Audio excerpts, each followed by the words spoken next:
What is this nigga's issue, man? You bald bitch.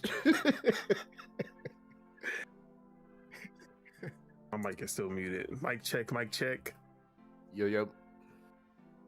Mars, mic check, mic check. You. Let me go on Twitch. Let me say hi to my Twitch peeps. Mars, mic check. Shee. Okay. What it do? What it don't? What up, Stu? What it is and what it ain't. It's your boy, Dawn Otaku, aka Dawn Solo, aka Solo the Dawn, aka Solo D Swaggy, aka All Digital Dawn. Digital Dawn. It ain't diskless Dawn. That's all I'm gonna say. Hey man, maybe you are diskless. We diskless, but that's because we got cartridges. Shout out to the cartridges. All right. Nintendo wins by doing nothing once again. All right. And of course, this is Project Untitled Gaming Podcast. Not a working title. Episode 111, one of them. And of course, I'm here with my day ones to talk about the gaming, the whole gaming, and sometimes a little bit more than the gaming. Bro, I was listening to Usher, and this man, I took him off my playlist, man. No. This man really just like he bamboozled the whole world. He just was like, damn, I got caught cheating. I got a baby with another girl. How am I about to get out of this pickle? How am I about to get out of this pickle? Everybody gonna be talking about this shit. Hold on. What if I just made a whole album about it? Just make a whole album about it and make that shit my best album. And then nobody cared after that, bro. Bro, Confessions is at least top 2. What's the other? What was his first album? The one where he was like 7 o'clock on the. Yeah, I can't even remember the name of that one, but I know exactly which one you're talking about. I had that shit on CD. Did you see the album cover? But I can't think of the name. I can't think of the name either. Then he had Raymond versus Raymond. That shit was ass. My Way, yeah, and it my way. She likes it my way. Hey, that shit was fire.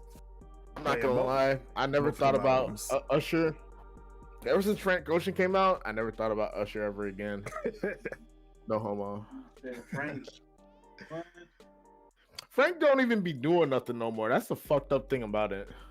Bro, Frank could literally put out a tweet and that shit would like break the internet because everybody's just checking for the next Frank drop.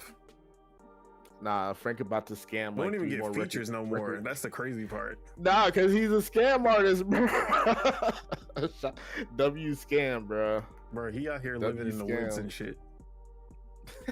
He living his life. Wait, didn't he get like 100 million from Apple or something? I'd forget off the face of the planet too. Oh yeah. That's literally why I was thinking about, like, that's literally why I started listening to Usher again, because I saw that fucking Dave Chappelle clip. That shit was funny. Oh yeah, the Dave Chappelle shit where he walked on stage. Yeah. Hey, I'm glad he was having a good time. He was throwing them bands, baby. I've been throwing them bands too. I was like, man, let me put some You Don't Gotta Call on. But yeah, this guy, he like the spin game that Usher did with Confessions was like legendary. Bro, Chris Brown came and just broke his record. You feel me? Like, bro, Chris Brown was like, "What? Hold my beer." Chris Brown didn't even have to do that shit. Like, Chris Brown didn't have to do anything. He just kept doing what he was doing, and people just forgave him, which was crazy. Crazy. He had to do nothing. He literally did nothing. Bro, gave us a classic for real. He was like, I'm not gonna let the media talk about my shit. I'm gonna talk about it, and like I'm gonna spin it my way. Get in front of it. I fucks with it. But yeah, let's go ahead and get into these intros. But before we get into the intros, let me introduce the topics that we have for today. Of course, since you missed last week, gotta talk about PlayStation, no physical media, killing it, starting 2028. Gotta talk about these Xbox layoffs. They are now official. And a lot of stuff coming out of that, like that we have a new Fallout game confirmed. Coming from Obsidian. I heard that id Software is coming back. id Software is coming back. They never left. Bro, didn't they get terminated after Doom dropped by Xbox? We gonna talk about that. All right. So yeah, id Software is definitely one of the big things from this week. Also, we're gonna talk about that. But before we get into those topics, let me go ahead and introduce kinfolk.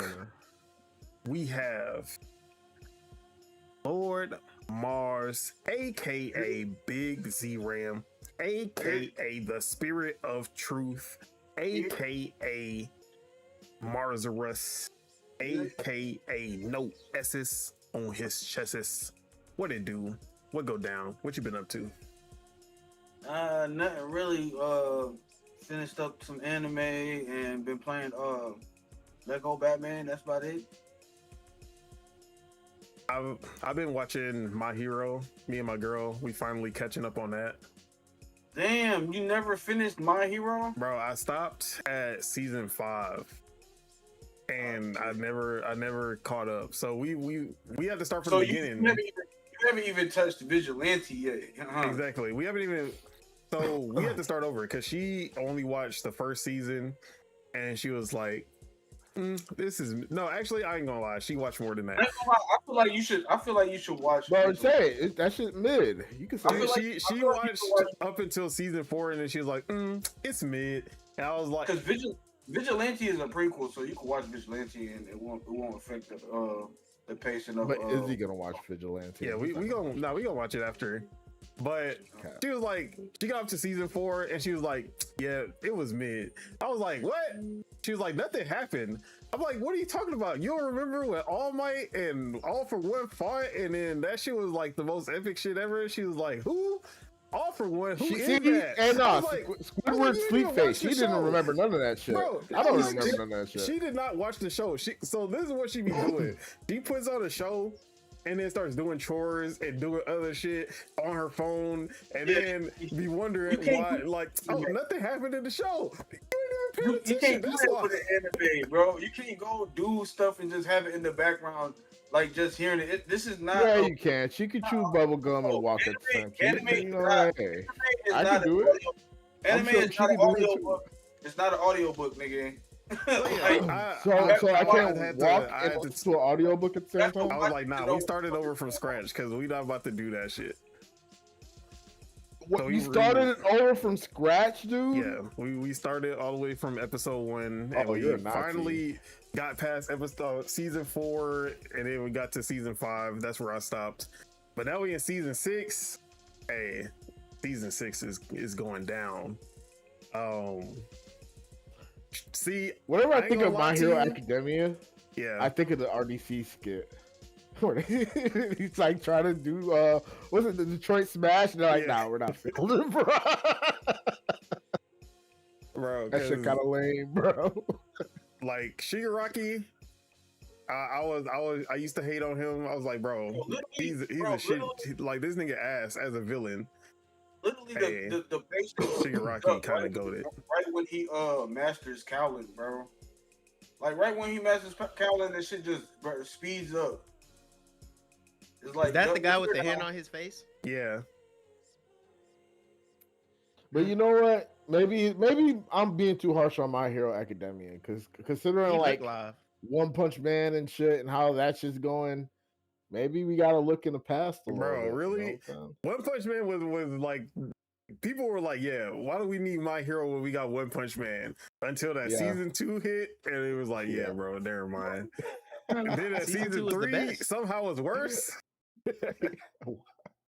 See, the story is not the story or anything, it's the animation. It's the animation, like, bro. It's they animation. just lost all their budget. I don't know why. You know what? Bandai fucking. Wait, did Bandai Namco? Yeah, the Bandai Namco did make One Punch Man. You saying that all the what you call went to Tekken? Bro, had to. Did it go to Tekken? Because they hate Tekken too. Did it go to Sparking Zero? One Punch Man is only one season. That's exactly how I feel. Like, if it went to anything, it just went to some CEO's might pockets as well or just something. read the It manga didn't go to after season Tekken, and 1. it didn't go to Sparking Zero at all. Which is insane. Like, hey man, but yeah, somebody got paid. Probably not the devs. My bad. Not the consumer. Definitely not the Or the consumer. No, I got scammed, bro. I'm gonna scrutinize every Bandai Namco game I ever purchased for the rest of my life. I'm gonna scrutinize them. I feel like your breaking point was Sparking when Zero. they make the perfect game. His breaking point was Sparking Zero. Bro, they got AI resources now, and they're still gonna make some bullshit, bro. Come on. Making games is probably like the easiest it's ever been in all time. Now, technically, you know what I'm saying? Like, and they'll still fuck it up. So I don't want to hear no excuses. All right, sorry, Mars, I interrupted your section. I forgot what I was saying. No, I said I was just watching anime. Lego Batman. Okay. How far you got in Lego Batman so far? I forgot what chapter I'm on. Like chapters 5 or 6, I don't know. But I unlocked Robin, Commissioner Gordon, and Barbara Gordon, and Catwoman. So I don't know if I have to unlock anybody else. I think I unlocked everybody. So. Okay. But yeah, I think I'm trying to go after Mr. Freeze. Yeah, I'm trying to go after Mr. Freeze right now. Is that like old school, like the old school, the Batman movies, or? I think it is like a mix of everything, cause like I don't know. Which era are you in? What era am I in? I don't know. Commissioner Gordon Black right now. You feel me? He black. His daughter black. You feel me? I have no idea. Like, cause I be changing the whip and the clothes myself. Cause I'm like, yeah, I'm tired of this. I'm gonna change the whip myself. Bro, dead ass. The most ridiculous Batman movies is the ones with George Clooney easily. Bro, the cutscene was. I don't know what they're doing with George Clooney. Look, they're just doing whatever the fuck. No, the Batmobile is the most ridiculous part from those movies, cause that shit got like a crazy. This nigga said that was the most ridiculous part, bro. These niggas had fake lips. Bro, they had nipple suits. You didn't like Arnold Schwarzenegger as Mr. Freeze? Arnold Schwarzenegger as Mr. Freeze was live, but I would never get over fake lips. Y'all didn't like Batman and Robin? Bro, the fake lips. Hey, bro, I was a child when I got up. I'm not gonna lie to you. Batman and Robin might be the worst Batman movie of all time. Fake lips and then nipples on the suit. I didn't like Poison Ivy. No, and then they zoomed in on it, bro. Like to emphasize, yeah. The casting was good. It was good. The acting, this shit was ass. It was Michael Keaton Batman couldn't even turn his neck though. Uma Thurman as Poison Ivy was great. Arnold Schwarzenegger was great. The funny thing is, those Batman movies is the reason Batman is my favorite fucking DC superhero. I never really realized that. Wait, when it's like that shit was just getting stuffed in my face, like. Wait, was George Clooney the one with Riddler? Or Jim Carrey Riddler? Yes, Jim Carrey Riddler. Yeah. Exactly. Bro, y'all don't like the one with the Riddler? That nigga. No, that one was good. Wait, which one was the Riddler in? That was Batman Forever, I think. Yeah, I think Batman Forever was the best one. Batman Forever was good. Is that the one with the Seal song? That had to be the one with the Seal song, right? Yeah, the first one was probably like ass. No. Batman and Robin, the first one, Batman and Robin. with what's his name? With Batman Nicholson, and Joker. Nicholson Oh, Joker, Michael that's my Keaton. favorite one. Yeah, Michael Keaton. Hell no, that and nigga couldn't Nicholson turn his Joker. neck. He can't turn his neck. Hell no. Was that He the one with last place Two-Face for too? me. Yeah, it had Two-Face and Joker.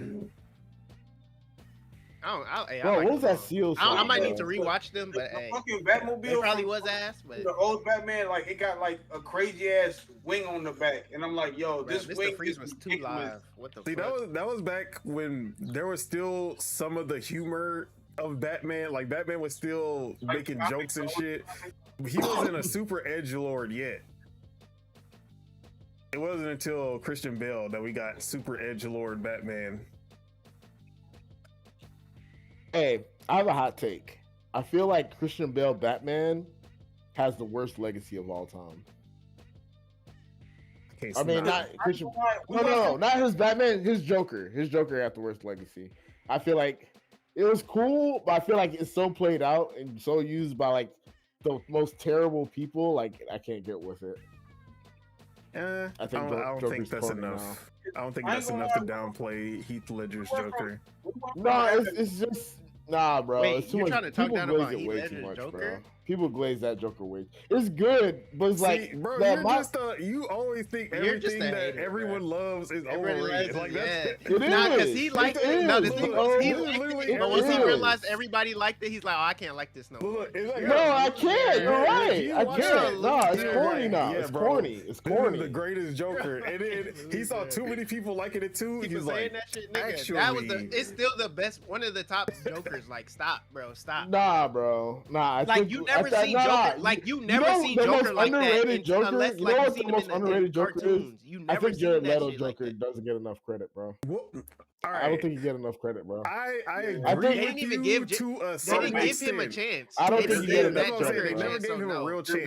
No, And that's the they didn't only give him a reason chance, no. that I say that. Nah, But- the At hate for least Heath Jared Ledger Leto Joker was like corny, in bro. It shit. was corny, Had bro. good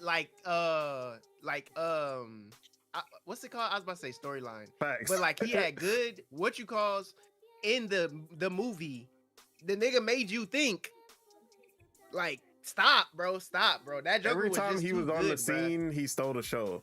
He stole the show, like Bro, because they written him to be that dude. But look, I'm not Yes. saying, bro, He was and he that was dude. that dude. Joker was bro, Joker always look, been like, that dude. like, okay, I get it. Like, he's a good bank robber. He uses everybody and all this other shit and for his own. Bro, Joker's know, his disposable, Batman's best villain. Like plans everybody and knows shit. that. I'm Bro, not gonna he lie. did Cool. everything. I'm He not did gonna lie. everything that you expect from a top tier Joker story.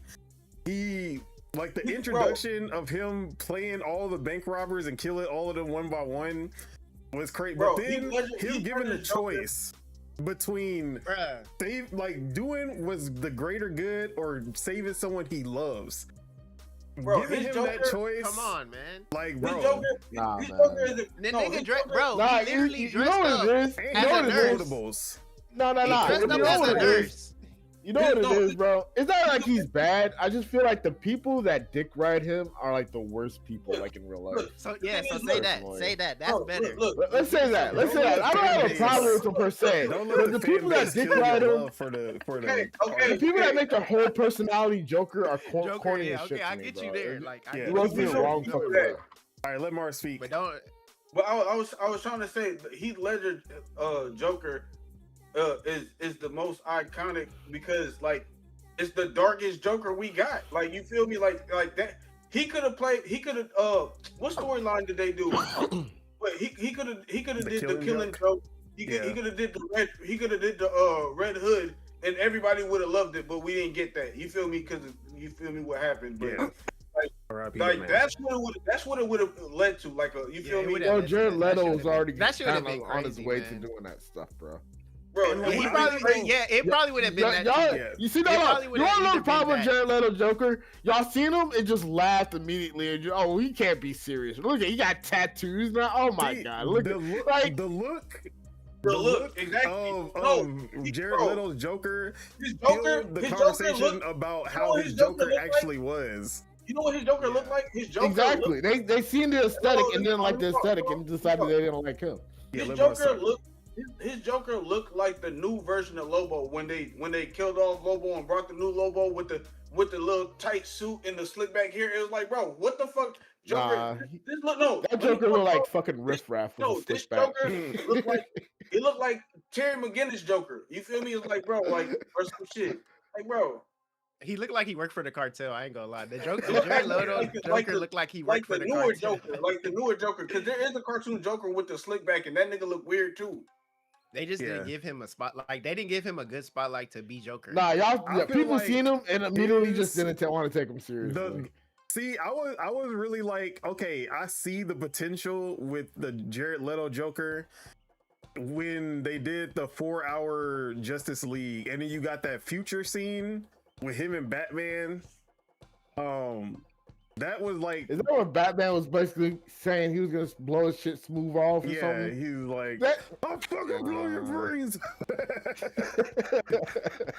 Yeah, like that was like the best. Like, okay, if we could get a full Batman and Joker movie, like with them two, Ben Affleck and Jared Leto, fast cash grab. The Jared Leto one was like a cash grab. It wasn't really like, I'm gonna give you another Joker. It's like, we know y'all like Joker.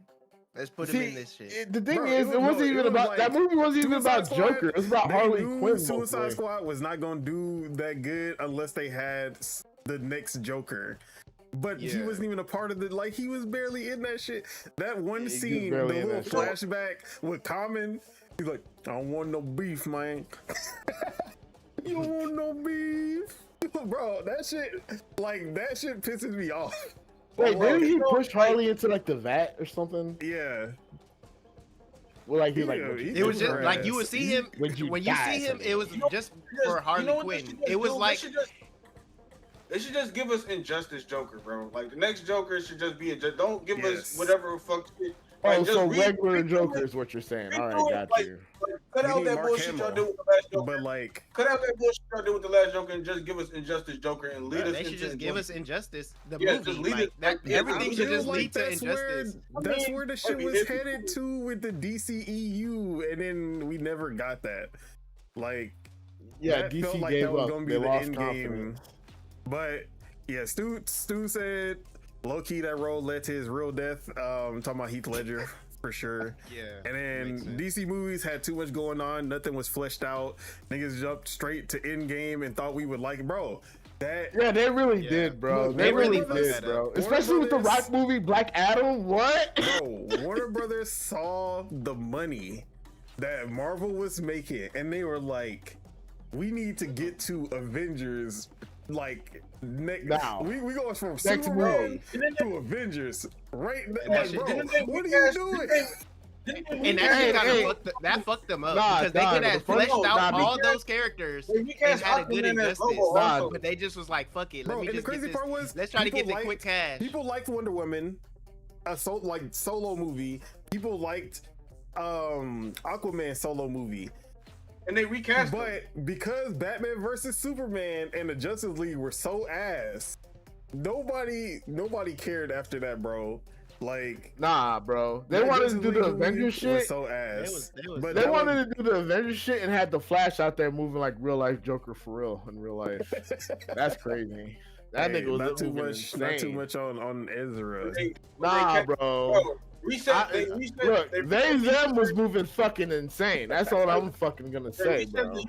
They them was moving fucking crazy as shit. You feel me? Yeah. Anyways, I'm hoping that they recover the DCU with because Supergirl did not hit like Superman did, which sucks. But hopefully the Lanterns and whatever else they got going. Nah, the Rock was the nail in the coffin. Bro, we're waiting for Booster I like Gold. Black Adam. I don't care what nobody say. Black Adam was dope. I liked it too. Nah, bro, this nigga was forcing, bro. Like, yes, it is just the Rock being the Rock, but I liked this. Yeah, I like the story of Black Adam. The story I liked all that shit. Worked out. It's just you just seen him doing that all the time. That's the reason. Nah, bro, like he going, I can't die, I can't do this, and then I only do his Superman and trying to make Black Adam the center of the universe and all this shit. Like him doing what he did is half the reason that the DCEU failed. You need Static Shock. I think Black Adam as a movie was still good in and of itself. Now, obviously, he should have been an actual villain before becoming an anti-hero, but he can't play a villain. They should have made him fight. What's his name? Bro, we need Static Shock. We need Batman Beyond, and we need Booster Gold, bro. That's they should have made that nigga fight Shazam. James Gunn has been talking with Milestone about getting Static Shock live action. That's the three things. Bro, Static Shock goes because it's nostalgia. All that shit. She's gonna get. It's really nostalgia. But yeah, they're gonna be like, hey, it's gonna be just like the '90s. That's just not gonna be just like the '90s, bro. It's not. He's not gonna. They're gonna make it modern. They're gonna make it modern. He's gonna get his powers, and then, bro, I can't wait for Wiz Khalifa to be Static Shock. Shit about to be.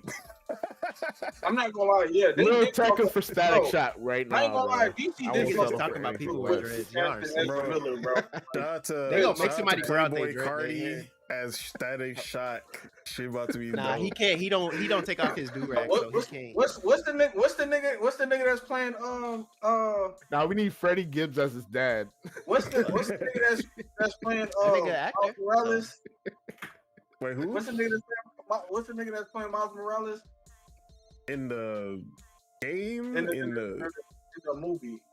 Oh yeah, nah, we can't have that good. Nah, he's good. Nah, recasting. Recasting him like they did Jared Leto. Goddamn. I ain't never seen anybody get curved on camera so many times. Shit, bro, it's kind of shameful too, bro.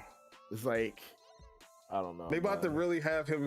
He gonna be recording his lines in a separate building. That's Haley Stanfield. I bet you he fucked up. Hey, nah, they be treating him like the fucking sexual harassment HR meme, bro. That's just so fucking funny. Hey, he gonna save his dad, but not get the girl. Like, I bet you that's the script for. He gonna save his dad, but he not gonna end up with the girl at the end. Like, oh man. Oh well. Well. All right. Enough about. With the Stu Jersey said Ezra was tweeting the feds like he was the Riddler. Bro, that nigga was moving like Joker in real life, bro. Y'all can't tell me James them weren't moving crazy as shit, bro.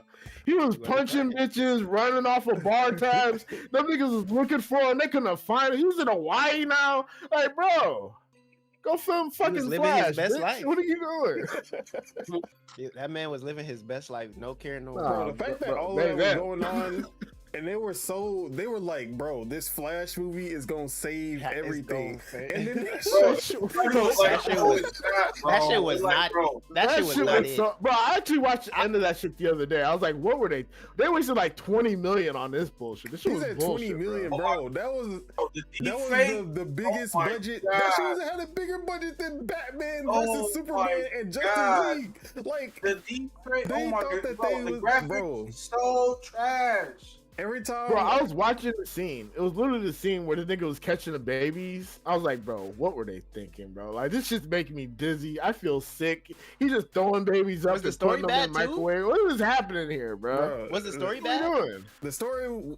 I don't think the story was bad, but there was some acting everything that was bad. Yeah, it's just everything. I didn't like the shots. The shots were kind of like. Yeah, like but see, I'm kind of getting the Flash messed up with the Superman movie because I just keep seeing Mr. What's his name? I just keep thinking of that nigga, Mr. Terrific. The new Superman, they did their thing with that. But I don't think he. Yeah, that's why I'm mixing them up. But I do remember they had. Yeah, there was the girl. It was Superman was it was Superwoman. Yeah, Supergirl. Yeah, bro, that one scene where the camera pans behind them and it literally looks like you going from cutscene to gameplay.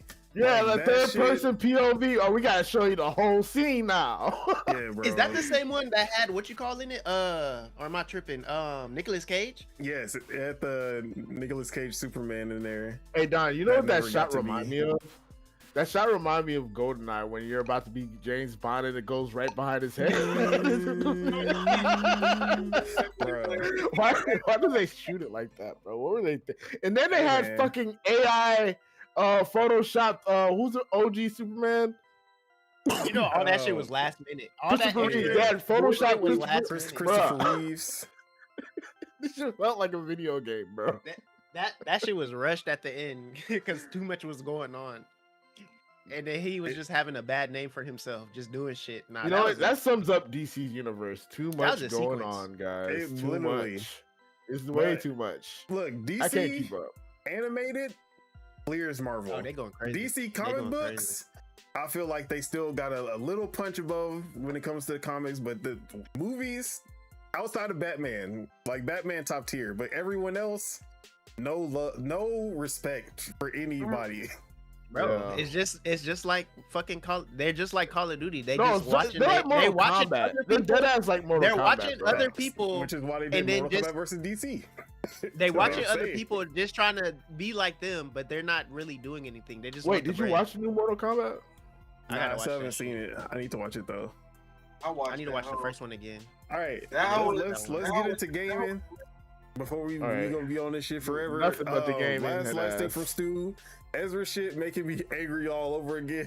We lost Kang over bullshit. Meanwhile, Ezra, a real life criminal in 4K, still put the fucking movie out. Bro, he's right. He's right. Look. We lost Kang. We don't need to make That's it the a difference race between thing, Marvel and what you call though. But you know what I mean? You're not wrong. That's the difference between Marvel and DC though. It's not even only a race thing though. I feel like because of his them they couldn't do, like, they felt like if they did something they would get attacked by the community. Oh, PR. Yeah, like it would be bad PR. They wouldn't like that. They would not have liked that. Oh yeah, get him out of there. We're ganging up. They had to change the entire storyline of the whole phase 4, 5, 6 because this man was alleged. White woman. Didn't even alleged. Was not even found.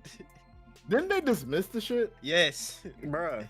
And it was like all for nothing. They didn't like no apologies, no coming back, no nothing. Just like nah. Just the fact that you were even implemented, and then they had something good too. That's what make it the worst. That's you know what's fucked up? Ben Shapiro movies, bro. And I was just getting, bro. What you call that shit is so ass backwards, bro.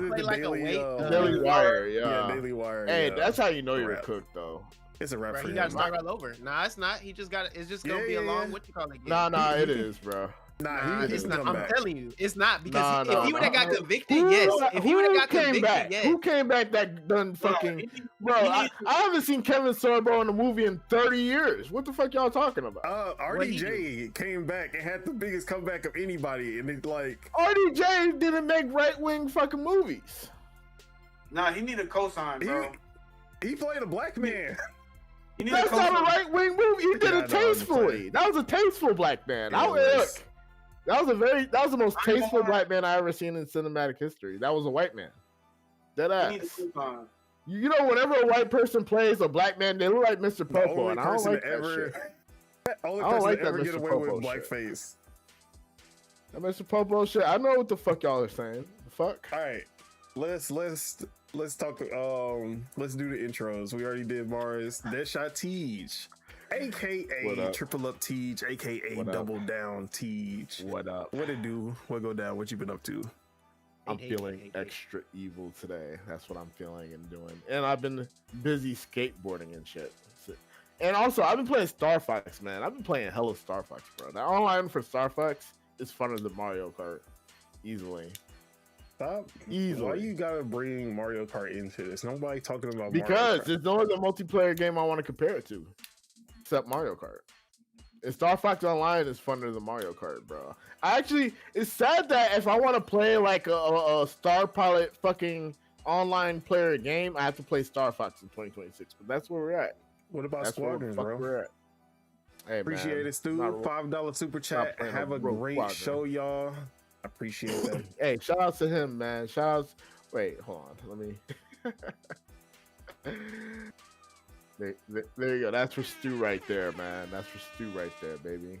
But yeah, man, I hate the fact that 2026, if I want to play a Star Pilot game, I gotta play Star Fox. Bro, they still going hard on Star Wars, Battlefront 2, and Star Wars Squadron. Bro, nobody is playing that shit, man. Nobody is playing that shit, man. I could play it, but I don't know. I don't want to play no Battlefront 2. I know I'm not gonna find no matches, and if I do, I'm probably gonna find cheaters and shit. I don't want to deal with that shit. All right. Anything else? There are people using fucking Nazi usernames on Star Fox. I'm not gonna catch. I'm like, Nintendo, get your people, bro. But yeah, man, I guess pretty funny. The Black Ops custom emblems that niggas been doing. Oh yeah, Black Ops 2 came. I was thinking about getting that, but nah, I'm good on that. I thought about it. But I'm not paying $30 for fucking Black Ops 2, bro. They kiss my ass. 40. Well, shout out to Xbox because you could have. We had that shit already. And the fact, shout out to Xbox because they raised their prices and made me end my subscription. We gonna talk about Call of Duty Black Ops also. But anything else outside of Star Fox? Have you played Black Ops? No. Why would I do that? Wait, what? I already played Black Ops in 2010. You got a PS5? That's what I'm saying. Like, and I actually own it. I own it on 360, so I can play it backwards compatibility. So, like the Black Ops, that's what I realized, right? The Black Ops re-release was literally only for PlayStation, and I was like, they just ported They literally just ported the PS3 version or 360 version to PS5. Yeah, they just ported it out with a slight resolution bump. Wait, what about the Switch? They ported it out. That's what I'm saying. Where's the Switch version? It's crazy that they didn't port it for the because they took out the theater mode so people can't cheat, because that's how they cheat on the ones on 360. They use theater mode and do some shit to like pretty much hack the game and shit. Shout out to PlayStation for getting something that's been out for 30 fucking years, guys. Congratulations. Wait, hold on. Here's this for y'all. Here you go. Congrats. All right. Play 30-year-old game. Anything else? And Tekken. I'm Tekken. Look, hey. Guess my rank. Tekken Queen. Tekken God Supreme, bitch. I'm God Supreme now, man. I'm about to be a God of Destruction, like tonight, maybe, or tomorrow. I'm coming for LTG. I'm actually a higher rank than LTG. It's kind of funny. That's about it. All right, and we have year-round Spitter, aka Spitter, aka Maximum Spidey. Wait, I said that backwards. AKA Maximum Spidey, aka the Raging Demon. What it do? What go down? What you been up to? What's good? What I've been up to? Same old Street Fighter, Netflix. I said Netflix, Valorant. Why the fuck did I say Netflix? The fuck? I play NBA to run from time to time. Still okay. I really play it to get my COD points, but you know, I said, bro, what's wrong? Why I say COD points? You're addicted. Xbox points, bruh. I haven't played Call of Duty since what? I don't even know. What else? Played the Avatar Legends beta last week. Yeah. It was pretty cool. I was playing with Zuko. I liked it. At first I didn't like it because my buttons were fucked. Like, for some reason my buttons were mapped out wrong. So the first time I played, I was like, what the fuck is this? But then like the next day, like I guess I fixed it.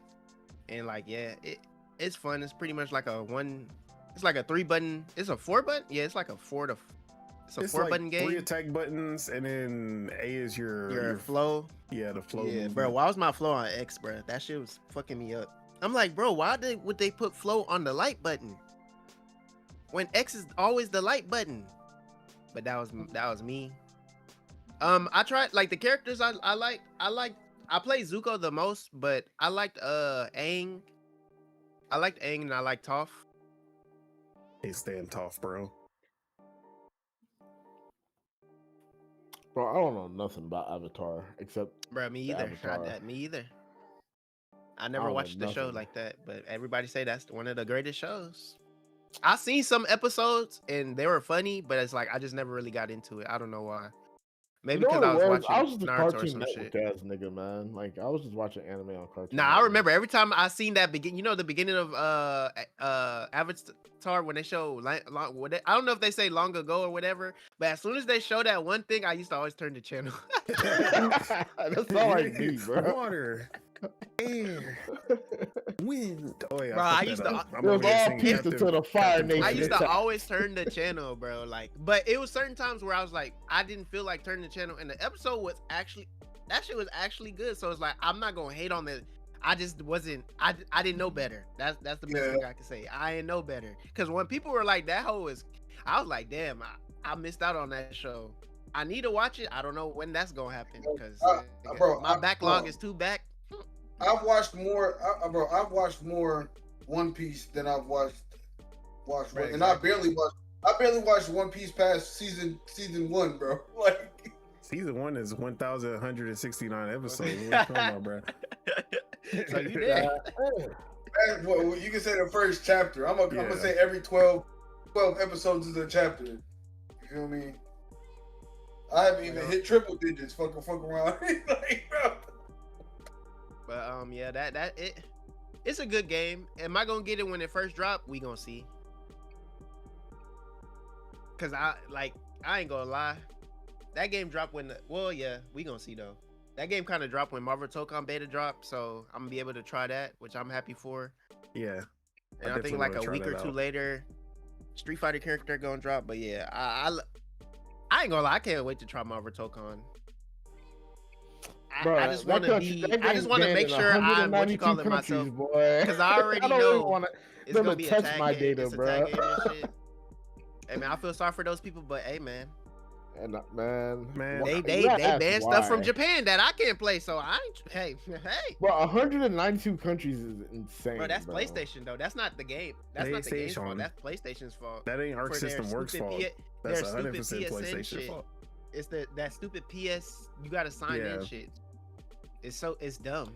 Bro, 192. You gotta sign into PSN, but also we not gonna offer the PSN in these countries, which means we not gonna offer the game in these countries. We already had this issue before. They already did it with Helldivers, and then they just said, "Yeah, fuck it." So y'all finna renege? Y'all finna double renege? Like, and then the worst part, like a Marvel game, like a Marvel IP game over Helldivers, and y'all just like y'all gonna do the.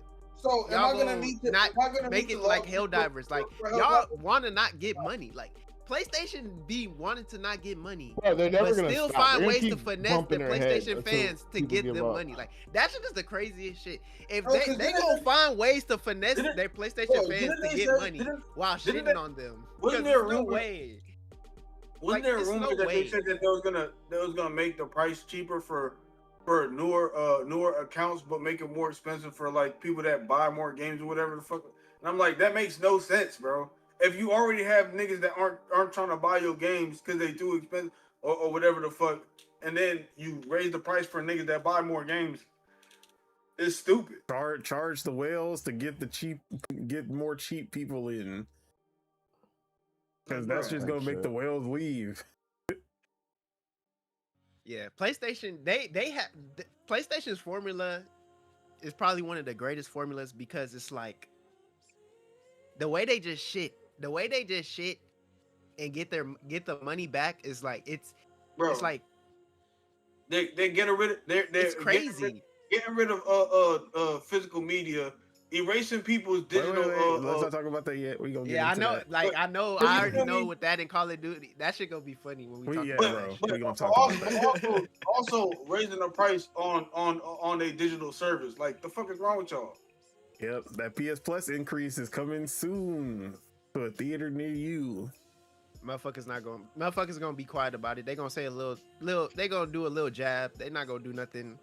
Look, because they gonna pay for it. I just unsubscribed, and they gonna show a little screenshot, and then they gonna resubscribe right after that. No, let's get into it, man. Hurry up and get into the fucking talk. I'm waiting for the. But okay, and then the last game I remember playing was this beat 'em up called Streets of Fury. Yeah, I was playing with Don, and the creators of those games, like whoever created that game, whoever got they friends together to make that game. Hey, shout out to y'all, because that game. Do y'all that's a fun game and a funny looking game. What would you say, Mars? Do y'all got River City Girls too? Because I saw that whole free on Epic the other day. So I had copped that whole. Still haven't beat that shit. Because this nigga got us lost. Oh, look what he said. Wait, That's what facts. the hell is on your screen right now? This is Streets of Fury EX. What he was just talking about. Nah, that game is just, that's a fun game. Right, you know they was having fun making this shit, which is like laughing and all that shit. They was having fun with this shit. But yeah, Streets of like Fury the different EX. fighters. Like I like how everybody has a different, bro. I like how everybody has a different fighting style. You would think everybody has a special. Yeah. Like everybody has a special. Oh yeah, you could go. I was gonna say you would think that because they're using real actors that shit wouldn't be smooth. But like this game, the combos look at him shooting, bro. Literally, that's what I was doing. Literally at the beginning, that same shit he just did, I was going left, right. It just looks so fluid, bro. Like the combos are fire. The combos are amount fire. Specials are fire. And specials and special you attacks. Could parry. Like, bro, you're doing a cha-cha right now. Look at this boy. Nah, he was doing the Joe slide. What you talking about? Like they have so many and one thing I like about this game, they have so many different people to play with, and they play different. I literally was playing with I was literally playing with like a honorable Tekken player, Reinhardt, and his name is Reinhardt, and he was doing Tekken moves. The nigga was doing Jin's fucking what's that? I forgot what it's called. With the star shit, I don't know what that shit is called. But like this game is pretty cool though. Bob Lennon. Oh my god. Like I like how everybody I like how he got I don't know if these his friends. He got random people on the street. Gotta be his friends. But I like how everybody just was everybody just was animated like. What? Who the fuck is this? Oh my god! Like, I want to know the story of like how if he just told these people, "Hey, I want you to do this," or this is what they come up with. Because I feel like the first nigga you play with, that nigga really is a Taekwondo fight. Bro, like he really like he was really because the way he was, the way he was fighting, it looked. I'm pretty sure he was the first character that they recorded. They were like, I'm pretty sure he's the reason that this game existed. He was like. Yeah, I can do some moves for y'all and show y'all how to do it. And they were trying to animate that shit. It's like, we should just record this motherfucker and just put him in a game like this. Bruh, because the first two bosses we fight were funny. Like them niggas. Wait, how much is the funny? Shit? It was on sale for like $2.99. I don't know if it's still on sale though. It was like $2.99 or $4.99, one of those. But at the end of it, it was a fun game. It's not easy. Yeah, because you gonna get your ass whooped and you gonna whip your teammates' ass. Yeah, bro, he got the fucking Tekken dash. That's literally the Tekken dash, bro. No, you know how River City is like you have friendly fire on, but it's mostly when you throw stuff. Yeah, it's like if you use a weapon, if you throw something, nah. This doing fucking Kazuya it dash. don't matter what you doing. You about to like do a special. Your partner on the same lane because it's different lanes, so you can hop back and forth between the lanes, bro. You're getting the full combo by your teammate if you on the other side of the enemy. Oh shit! I see what you're saying. This nigga jabbing you up, bro. Bro, there was one stage that was only one lane. Yeah, bro, we were murking each other. We were really losing because we were hitting each other with our specials. Like we were just killing our healths.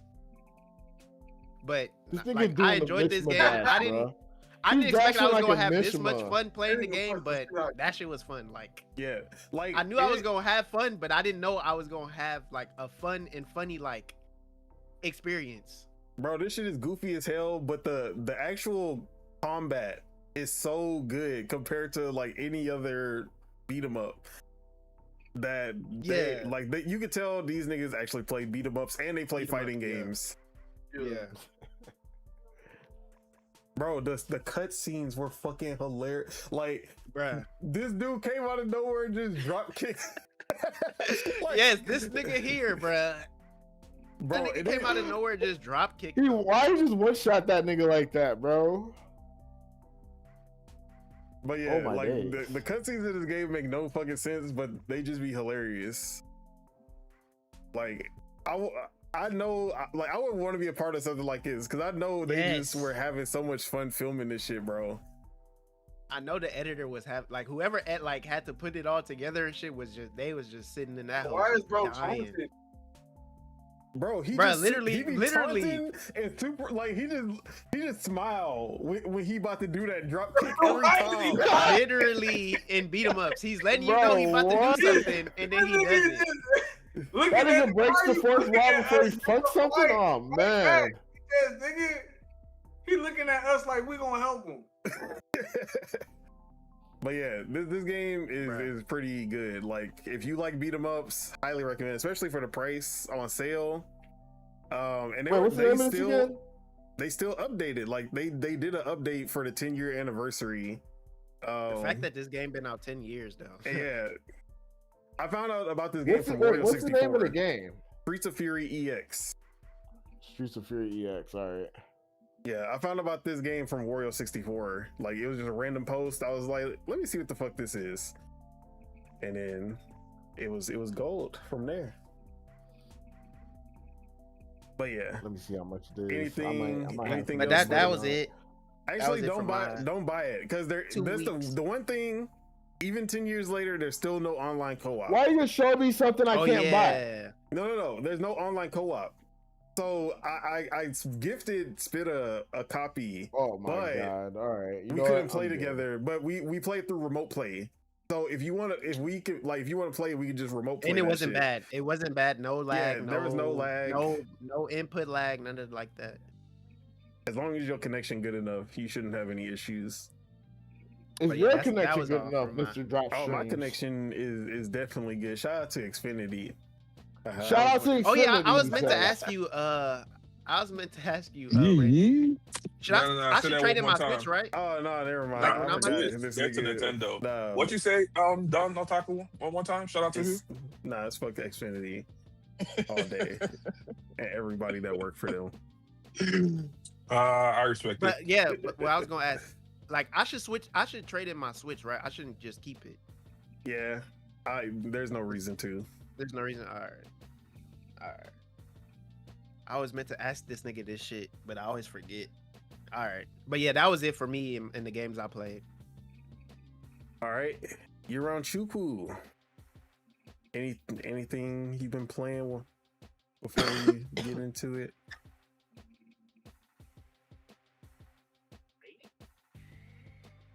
All right. It's not. Super Savage just left. Now, my apologies. Was something related to me? I was asking anything you played this week that you want to talk about. Oh, damn, y'all remember Rumble Roses? Bruh. Hey, we need that back for the Gooners. All right, so no, not I. But I played Valorant, and I don't remember the game. I played Valorant. What else? It was a shameful gaming week for me, so I will say that. But I was paying attention to the gaming news. Did I play anything else? Currently, right now, my current state, my memory is failing me. So I'll come back later. Work got him in the chokehold. All right. As for myself, I'm gonna make it quick. You gonna be a 30-minute, an hour. Like Spitta said, also played the Avatar Legends, the fighting game beta, and I like this game a lot. It's been a while, like before Street Fighter 6, I literally have not played a 1v, or like since Street Fighter 6, I should say. I've not played a 1v1 fighter, like at least in 2D, because I played Dead or Alive 6, which I'm gonna talk about as well. But it's been a while since I played like a pure 1v1 2D fighter. And this game, yeah, bro. I love the animation it just being like, it looks straight out the cartoon, and the flow is like my favorite thing now, because once I started to get the hang of that shit is almost like, it's not as technical as pulling off the parry from Street Fighter Third Strike, but it's as satisfying when you pull it off. Because when someone does a full combo and then you just dodge all that shit and then turn around and pull off a combo of your own, yeah, that shit hit different. But I enjoyed the doesn't the game have like lore shit in it too? Like, yeah, there's a story mode. No, like I'm talking about like in the fighting. Like I heard in the fighting, like certain shit, like it's certain lore shit like that. They'll like, if you wait, even online, if you just wait, they'll like talk to each other. But if you skip it, if you press A. Because I didn't know that Tough Girl was deaf. I mean blind. I didn't know she was blind. Yeah. So that was actually live, like that she does that shit, like her moves and shit. Wait, yeah, what? Them niggas. I do not want to watch that show, but I want to. Oh, you've never watched Avatar? Nah, he's never watched it. I never watched it. Dang. Why no one say shame? Shame. All right, I'm gonna do that. But yeah, I wonder how they gonna do the story mode. Like, if they just gonna do Dragon Ball Z, just go through the entire story as the characters, like they do with every Dragon Ball game, or are they gonna try to do something different? But if they have something new, hopefully it's good. Like if it's like a story that doesn't have nothing to do with it, hopefully it's good. Yeah. Unlike Invincible Versus. But I actually, like, after the beta ended, I did jump back on Invincible Versus because I was like, yeah, bro, this hoe actually got me in a fighting game mood.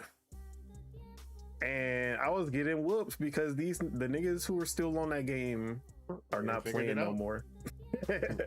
They are not playing anymore. Yeah, tag games one of them ones where like a 1v1, like you can come back and it's not that bad. Tag games is bad because they be finding out new shit every time. Like, oh, this combination of characters, oh, it's a wrap. Oh yeah, he not touching the ground until he dead. Like, that's why I just hope I can enjoy Marvel Tokon because they got too many good characters. Like, I've never played with Green Goblin in a fighting game. Like, they can't do that to me, bro. Why I gotta be a tag fighter, man? Yeah, the roster in Marvel Tokon is A1 for sure. But yeah, Avatar Legends, been liking that.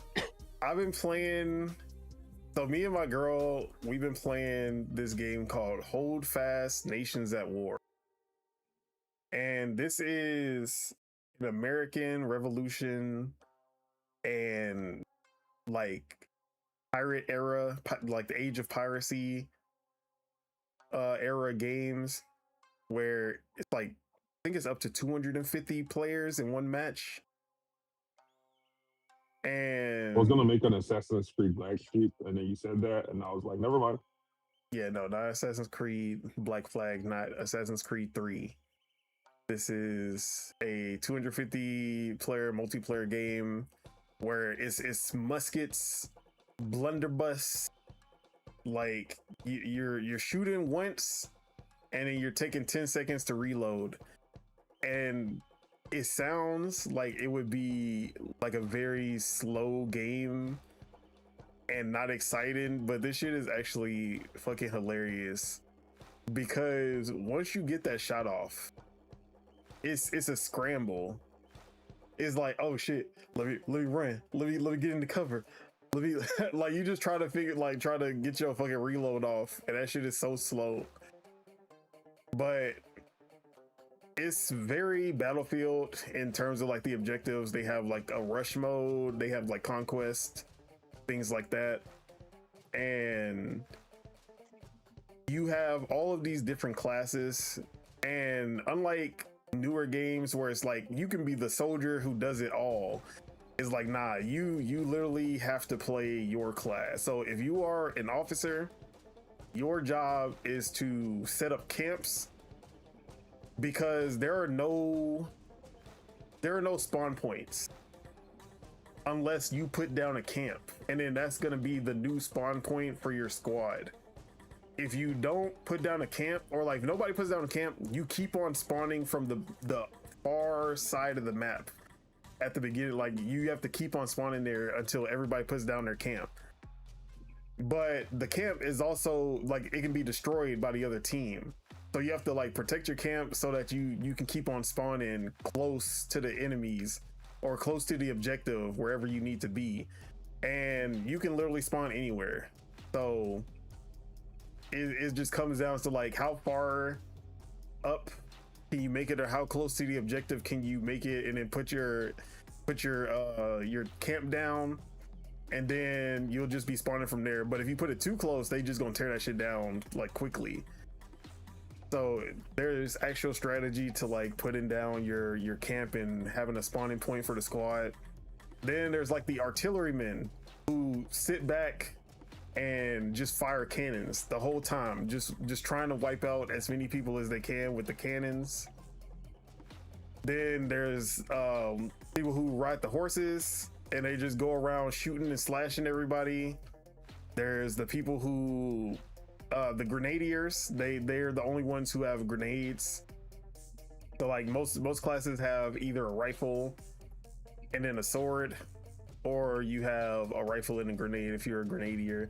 And then you can be a musician, where you either just playing on the drums on the battlefield, or you playing on a little guitar, or you got the flute, and then you're just buffing everybody, like if they're nearby and hearing the music.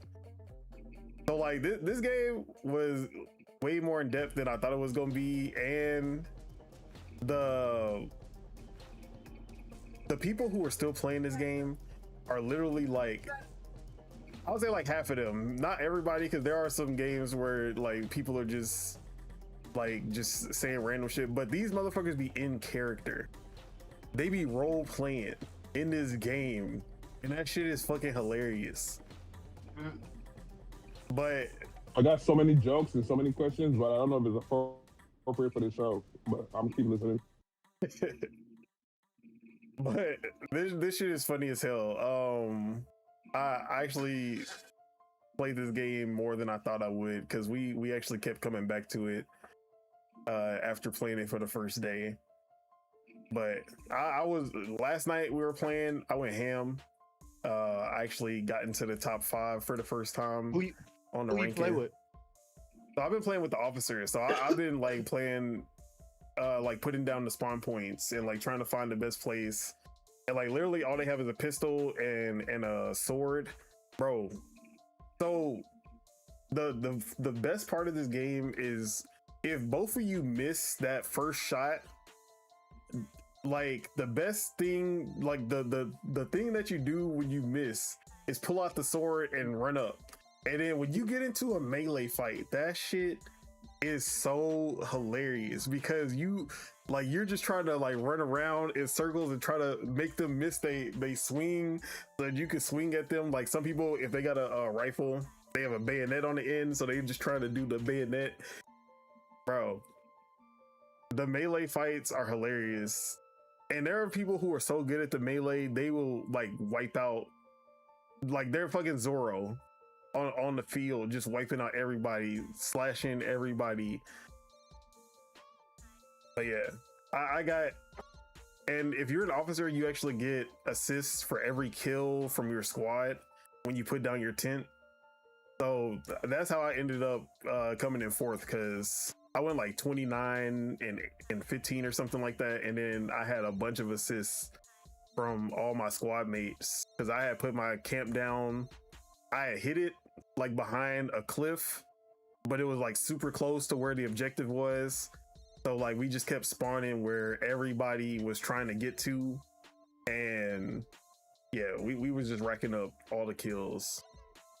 But yeah, this game is fun as hell. They had it on sale during 4th of July for $9.99, but it's regular price $19.99. But I feel like it was worth the money. But yeah, that's Hold Fast, Nations at War. I got tricked into getting Mecha Chameleon. And that's another thing I've been playing with my girl and some of our friends, some of my other friends. So this game is actually fun. Like when I saw it, I was like, this looked like something that's fun to watch, but not something that's fun to play. This year is actually pretty fun play also. But I suck at this game. Or at least I should say I suck at the game. I suck at painting.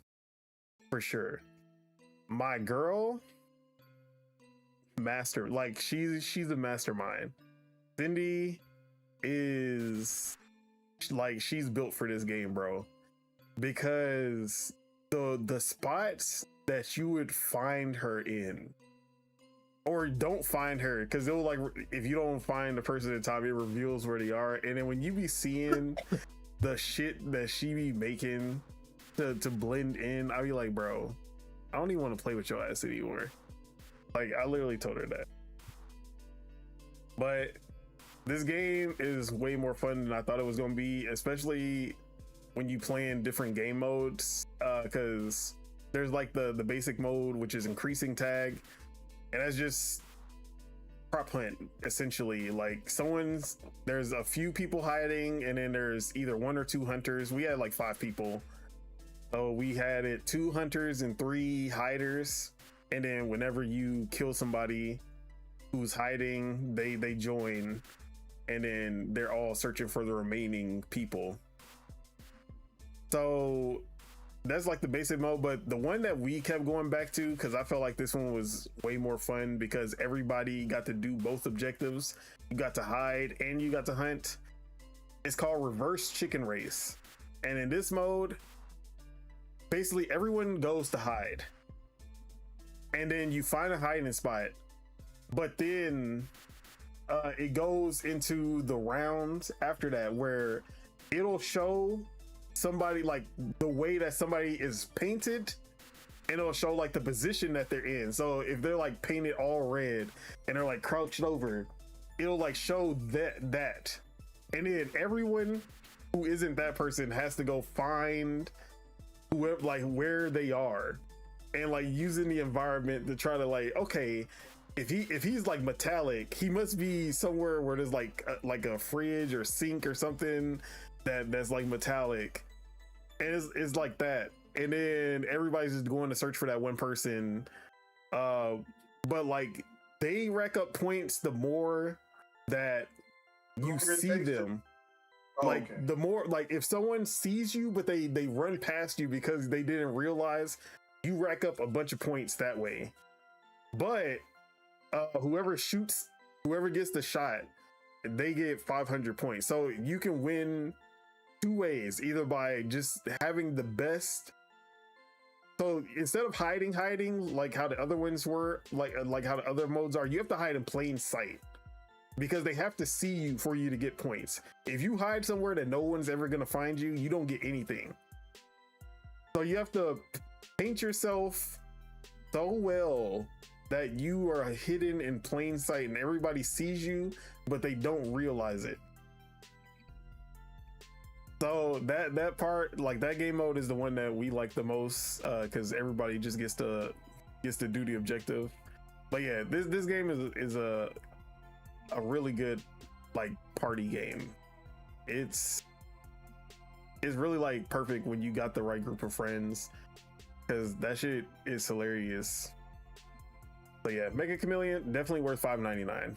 I'll definitely say that.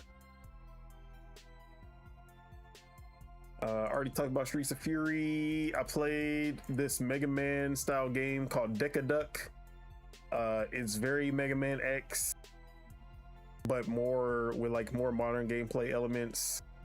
But it's pretty cool. I played the demo for it, and I thought it was cool. I don't know if it's a day one though. Is it better than Mega Man X? I don't think so. But if you're looking for something that feels like Mega Man X, because we're not getting anything that feels like Mega Man X. What kind of game genre is this? It's action platformer, because it's not a Metroidvania. It's just like a platformer action game. So was Mega Man the first to do something like in this like way, or was it something else? I don't think so. I think Metroid came before, but Metroid just took it to the other level by making it like the open world, like the open map where you can go between this giant so map. Mega Man was like stage to stage. Mega Man got what you call from Metroid. That's what you're saying. I feel like there was some inspiration there. Yeah, because it was like the running and gunning. Let's see. Because I'm just asking because it's like I've seen like a lot of like, or now I would say maybe like Contra. Y'all be talking about it. Yeah, I feel like Contra might have came out first. Make games like this. Yeah, Contra is the directional shooting. Because Mega Man. Yeah, Mega Man just side shooting. You can't shoot up. You can't shoot to diagonals. Was Mega Man the first one to show like, you know how Mega Man you could pick the boss you want to fight first? Mega Man was definitely the first one to do that. Okay, yeah, I remember. I liked that. That was one thing I liked about playing Mega Man games. Yeah. Like you could pick, and then you gotta think about I could just who's weak to this power, and then you. Yeah, I learned that later. Like I fucked with Mega Man games. I ain't gonna lie. When I was young, off the strength that I can just pick who I want to fight, and then fight them, and then and then I figured that shit out like a little later. Like, oh, okay, this could just destroy this nigga. Are y'all talking about Y'all still talking about Avatar? No. Talking about I had a power outage, so God is good all the time. Right, you know what I'm saying? Yeah. So it's about to be a long power outage at over at Xfinity, ain't it? Yeah, exactly. So yeah. Yeah, that power ain't coming on anytime soon. I know how it is, bro. That's Bro, whenever I have a power outage, best believe I'm about to unplug my PC and it'd be like, that's exactly what I'm looking for right now. I don't know what's going on. I called my apartment up, they just not. Yeah. That is what they don't know what's going on either. Oh man, just like that. Good days. Just like that. So yeah, Decaduck. If you looking for something Mega Man X like. This will probably fill that void, although I definitely recommend 20XX and 30XX more than that. I played this really cool first-person shooter that kind of came out of nowhere. It's like a mix between Half-Life and Doom. So this game is called Brawl Zero. That's what it's called. Brawl Zero. And aesthetically, it looks like Half-Life 2. Like they just kept the graphic style of Half-Life 2 and just added more modern lighting to it. And it looks good in a like retro kind of way. But the gameplay is fucking fire. So it has the gravity gun from Half-Life 2. That's like your left hand ability. So you can pull things towards you. You can grab items, grab barrels, grab guns from afar, and you can throw them at the enemies. But also it's like you only have a certain amount of bullets in each gun, and it's like a very small amount, so you always have to constantly be picking up new guns instead of just picking up ammo. So whenever you run out of bullets in a gun, you just chuck that hoe at somebody and then try to pick up their weapon after you throw it at them. It's very Super Hot, because that's essentially what Super Hot was. Like you run out of bullets, throw the gun at the person, like you're trying to pull off the coolest shit.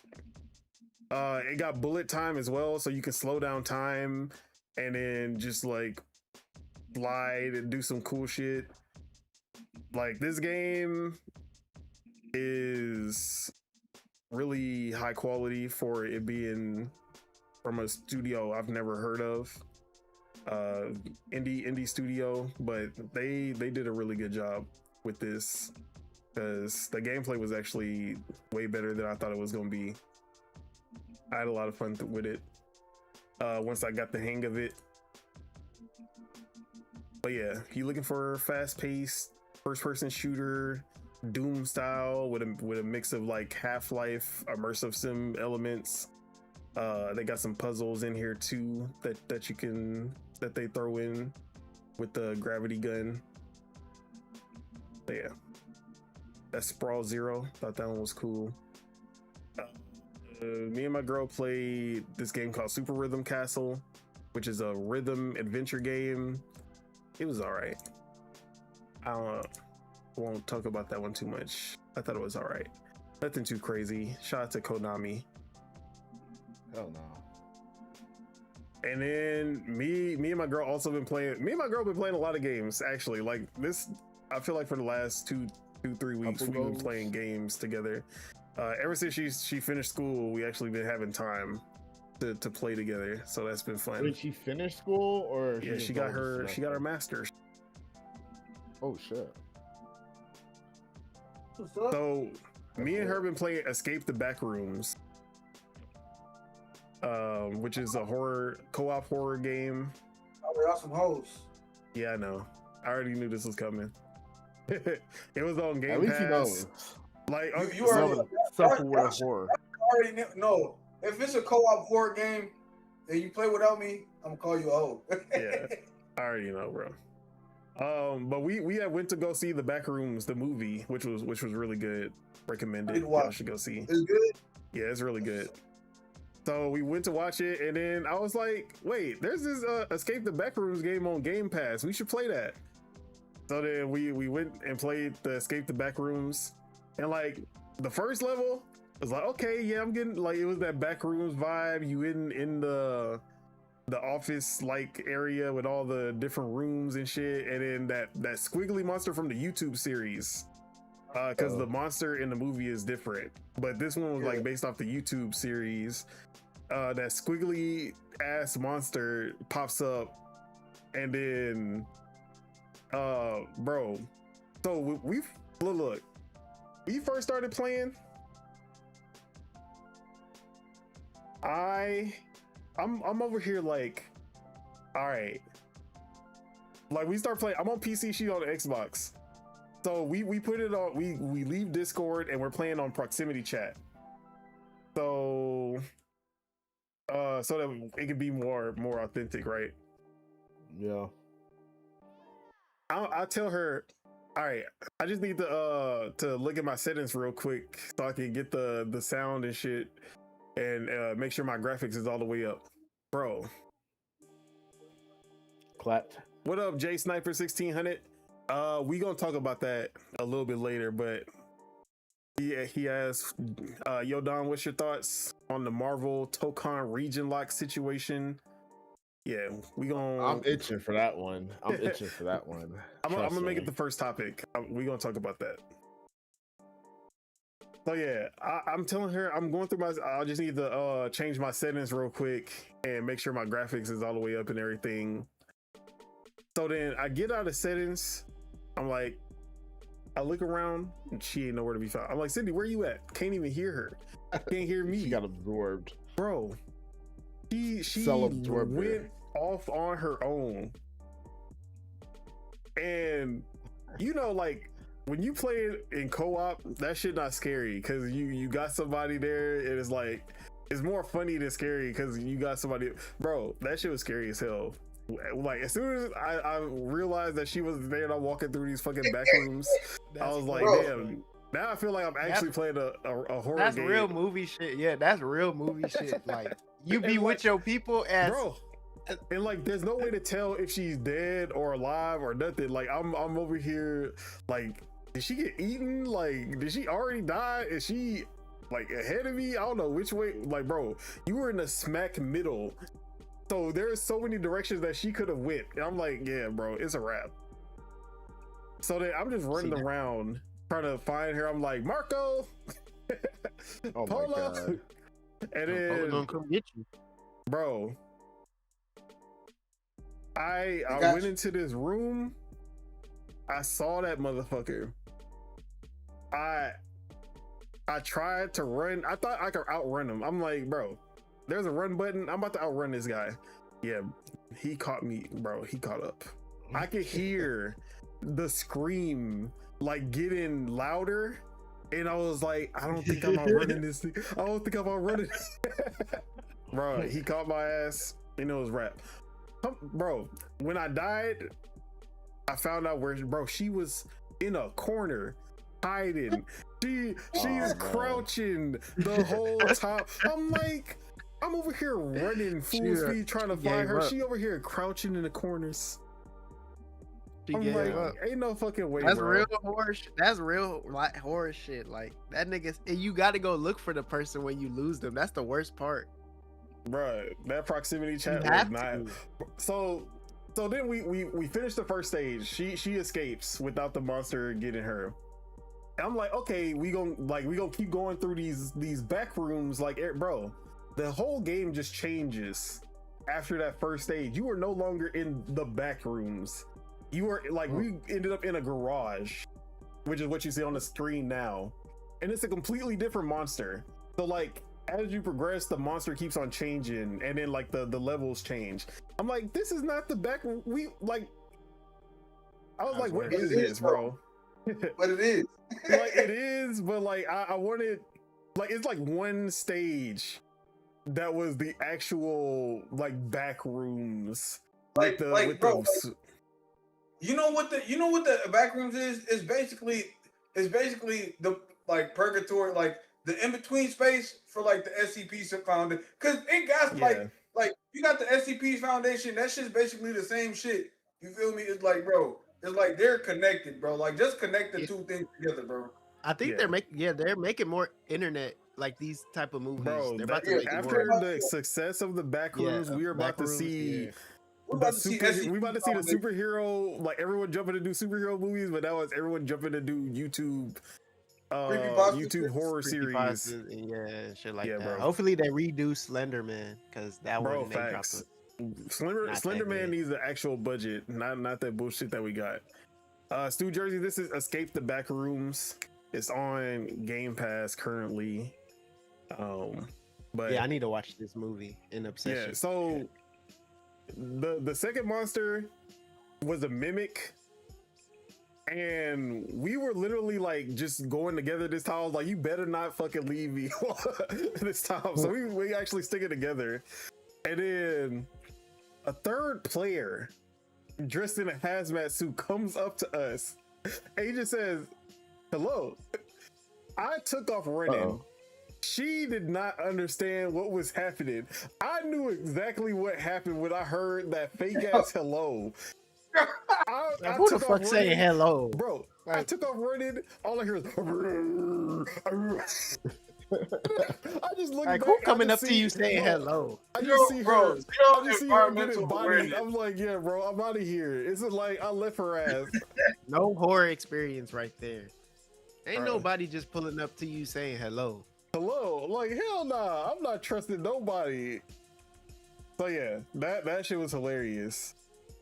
And then when it killed her, it took her suit, and then it was like a yellow hazmat now.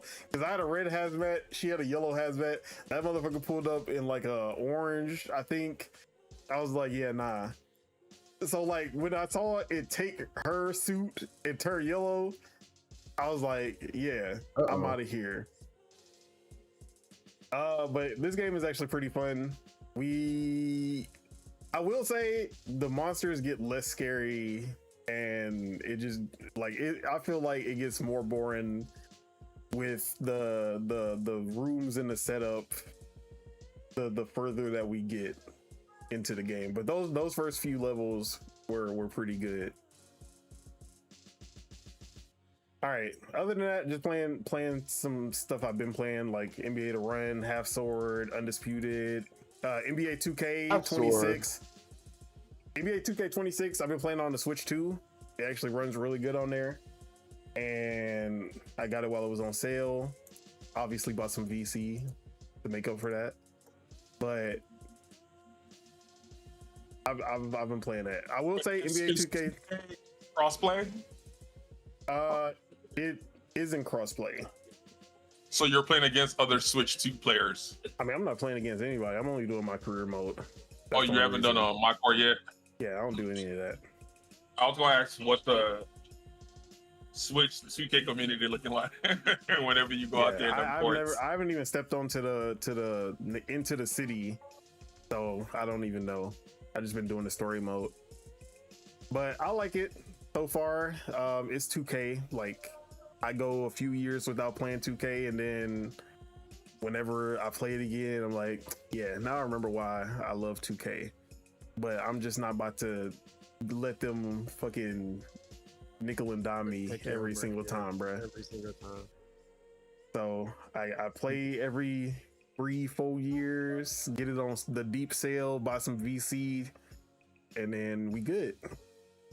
But I really need to do that too. Playing it on the Switch 2 has been a lot of fun because I can just pick up and play. Although since you have to be online, if you let the Switch fall asleep, you got to start over your game every single time. That shit sucks. Oh, so you got to play the full thing. Yeah, like I'll just put it down, and I just gotta, if I'm like working and playing, I gotta keep on moving the analog so it don't fall asleep. Annoying, but that's the online future that they want. Bastards.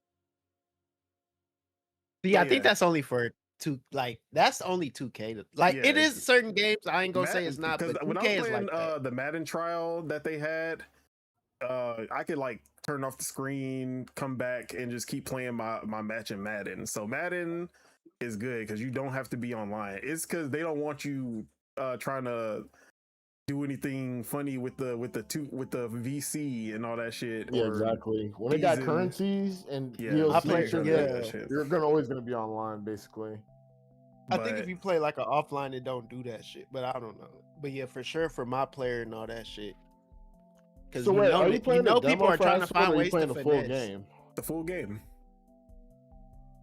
I heard the full game's ass right now. That nigga, don't kill him. It had some optimization. Why you kill him? I didn't kill him. I just look. My thing is, I won't kill nobody, but pussy. I will take a hand or a leg or something with me. Like, I can't let it because you're evil. I'm evil.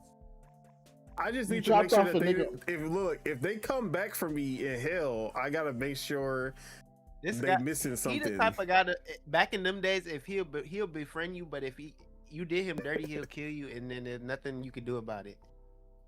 So yeah. All right, but that's all I've been playing. I will say shout out to 2K26 because that hoe has the best soundtrack. Even though I haven't played the last few, so I really don't know. But like, because I feel like I play every 2K from 2K7 all the way to 2K22, and then I really took a break. I didn't play 2K23, 2K24, 25. But the soundtrack in 2K26 is really good, and they actually brought back the 2K13 soundtrack, the Jay-Z one with like Run This Town and what else they got on there? But like they brought back that soundtrack, and that was fire. That was my favorite soundtrack. So I was like, yeah, bro, they got some bangers on there. They got Ball by Michael Christmas on there. I was like, bro, yeah, they got some real good cuts on here. But yeah, that's it. They got Michael Christmas on 2K soundtrack now? Bruh, that's what I'm saying. I was like, ain't no way. He sold out. Shout out to him. Eating good. So yeah, shout out to everything. But let's get into this news. First, let's get into some of the small stuff. Let's talk about this Marvel Pokemon region lock. So first, let's talk about the the PC version and how 132 countries will be barred from playing Marvel Pokemon Fighting Souls for a simple reason that PlayStation just refuses to do anything about. It all started with Helldivers and the PSN Fiasco, where they basically updated the game post-launch and said everybody needs to sign in to PlayStation Plus from now on. Post-launch. Which was crazy. A lot of people were like, nah, this is bullshit. Like, we already paid for the game. This was not part of the terms. You can't just update shit and then tell us that now we got to do this. PlayStation was like, I mean, we can and we will. That's exactly what happened. They didn't change anything. And then there was some countries that had Helldivers. Like, Helldivers 2 was available to purchase. They were able to purchase the game. And then they were like, we don't even have PSN in these countries. We are literally, like, they're barred from playing the game because they can't make an account or sign in to PlayStation Plus or PlayStation Network because they don't own, or the servers aren't in their country. So instead of PlayStation being like, oh, that was a mistake on our part, let's just make it so that these countries can play without PlayStation Network. They said, oh, that was just a little y'all bad. Yeah, my bad for allowing y'all to buy the game in the first place. That was our first mistake. Now let's take this shit back. No, you can't buy the game anymore. You can't play the game anymore. But we're gonna give you a refund though, for the people who did buy them. And obviously there was a lot of protests and a lot of noise about this. But what did PlayStation do? Ignore and keep moving. And now here we are. What is this? A year later? I think that was last year. Maybe 2 years. No, I think it was last year. So a year later, we get Marvel Fighting Tokon and coming out on PC and PS5 day one. And what are we seeing? Those same 132 countries that don't have PlayStation Network on PC, they're just not selling the game over there. They are not allowed to play this game. For the simple fact that PlayStation doesn't offer PlayStation Network over there, which is a simple fix. I shouldn't say a simple fix. But for $1 billion company, yeah, it would be a simple fix, actually. Yeah. And not only that, they could literally make money because more people would be opted in to being able to pay for PlayStation Plus. Exactly. But hey, that's Sony. This is bad PR. It's just bad PR, bro. It's like, you know what's fucked up? And then they do greedy shit on us when they could easily find the money to do shit like, you know what I'm saying? Allow 192 countries play your fucking game or use your fucking store, you know? Yeah, and shout out to JJ. He said the crazy thing is that some of these countries have a huge FGC scene. Like DR, for example, and Morocco. Some of these countries actually host fighting game events like Evo. Exactly. Yeah. Countries that have hosted Evo. Countries that have hosted Evo, an event that PlayStation now owns. Like that's are barred from make it make sense to me. Buying that's what I want to know. So their biggest fighting game. Okay, go ahead. It sounds like they doing square business, and how can you be mad? They said we could not provide you guys the services, but here you guys have your money back. We're not going bricks and minifield y'all. You feel me out here in these streets? So y'all want to talk about bad corporations? I'll give you an example. Because they're raising prices of PlayStation Plus on everybody else, so that don't even make sense. They're literally robbing us when they could really just open up the service and get more people on PlayStation Plus, and they just allow the service to take place. Had the same problem. They're fucking them, and they're fucking us too. They literally had the same problem with what Google is saying, there's several key factors as to why, and the first two you say PlayStation is robbing us. PlayStation, like, these countries not gonna rob me. They did the same, but they did the same. What? They did the same thing with Helldivers. You feel me? It says right here, Sony must comply with unique, localized banking regulations, consumer protection laws, and digital tax codes. That's amazing. Like, Nintendo and Xbox could do that, so why can't they? Facts. Exactly. They're a $1 billion company. Nah, they have the resources to do that. Let's not. Xbox is probably not. They probably don't have Xbox Live in these countries either. Like, if there's I don't think there's that many countries that PlayStation had. Like, they don't have something there, but Xbox does. Like, I feel like it's usually PlayStation has it and Xbox doesn't. Bro, Xbox that owns Call of Duty, I swear to God, you can play Call of Duty in damn near any country in the world, bro. That's the thing. They don't they're not gonna bar you from playing any of their first party games without Xbox Live. Exactly. Or sorry, it's Xbox Game Pass now, but you know what I mean.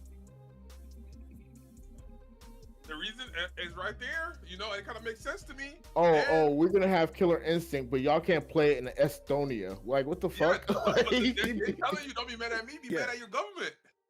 But here's the thing: at least offer, maybe not online, but let them buy the game, play single player. There's a whole single player story mode. There's a whole offline mode that you can play on, like play CPU, play the training, get your fighting skills up, and then you can go into the tournament. And then I got a question. Chuck, so they should just be fucked, basically. They shouldn't just be able to play. Shouldn't say anything. The price is that of what you're saying? So price of doing business. You want them to move? You want them to move out there? You want them to come to America to play Street Fighter? It's 2026. Yes, and yes, a VPN is the obvious answer, but there's no but or you want them to go out of their way. Wow, now you know what? I'm not even going. Y'all, I'm trying to tell y'all, I can't fault Sony because whenever I looked it up is because no company is just gonna leave unwanted. No company's gonna leave money on the table. So I'm pretty sure Sony sat back and did the math and was like, where's the cut these countries off? Where's the savings on the consumer side though? And not only that, everything's digital now. So Sony did two fucked up things. Because now, if they wanted to play the game, they can't get the physical version and play the game. They got stuck with the fucking digital copy. Wait. Stuck. I know. JJ got a rebuttal. The biggest issue is the PC players that want to play. VPN don't work on Steam. That will get your account banned. So yeah. Okay, now you gotta be mad at Steam. Now we gotta get mad. Now I get mad at your PC Master Race talking about getting mad at Steam. You're insane. This guy is insane. Who said that they can't play the game in the first place? Bro, he said blame Steam. What? Crazy. I can get a refund from Steam and they won't ban my account. That's crazy. Play the game is crazy. Like, bro, I pay for the game. You should be able to play the game. Why do I need to you can't pay for the game? They're taking that part out the equation. So why are we mad? You can't. So they should just move to America. We deserve to be mad because they're taking away the game. Then you go protest your government. No. Listen, protest their government. They should be protesting Sony. It's the company. Because they're jumping between. He's conflating government and Sony like they're the same thing, bro. Let me talk. Restrictions that they're taking away the game. Look what they just did. They just took away people's movies and shit, nigga. They took away people's movies. And they raised the price of PlayStation Plus. And increased the price of PlayStation Plus. And they're getting rid of the digital. And where's the savings on the consumer? Nowhere. Exactly. Everything getting more expensive, bro. They're fucking niggas over. You gotta be trolling. Chuck, you're trolling, aren't you? Chuck is literally W rage bait. Go after the gun manufacturer because PlayStation shot you. It don't matter that PlayStation shot you. Go after the gun manufacturer for making the gun in the first place. No, Is it illegal for PlayStation to shoot you? No, it's not illegal for PlayStation to shoot you. So you got shot. Just because it's not illegal doesn't make it ethical. You know what I'm saying? That's, okay, yes, but that's not the conversation we had. Not all legalities is covered through ethics. Real ones do not condone. Slavery was legal at a point. That don't mean it was an ethical thing. Yeah, and whenever it got ended, they got compensated. Real ones do not. Yes, though. Hey, I'm the real ones do not. That's what I'm trying to figure out. What is he saying? What's my compensation? That's what I'm saying. Where is this compensation that we? The compensation? Maybe I can afford PlayStation Plus once I find my compensation. The regulations is not letting this happen. They refunded everybody their money back.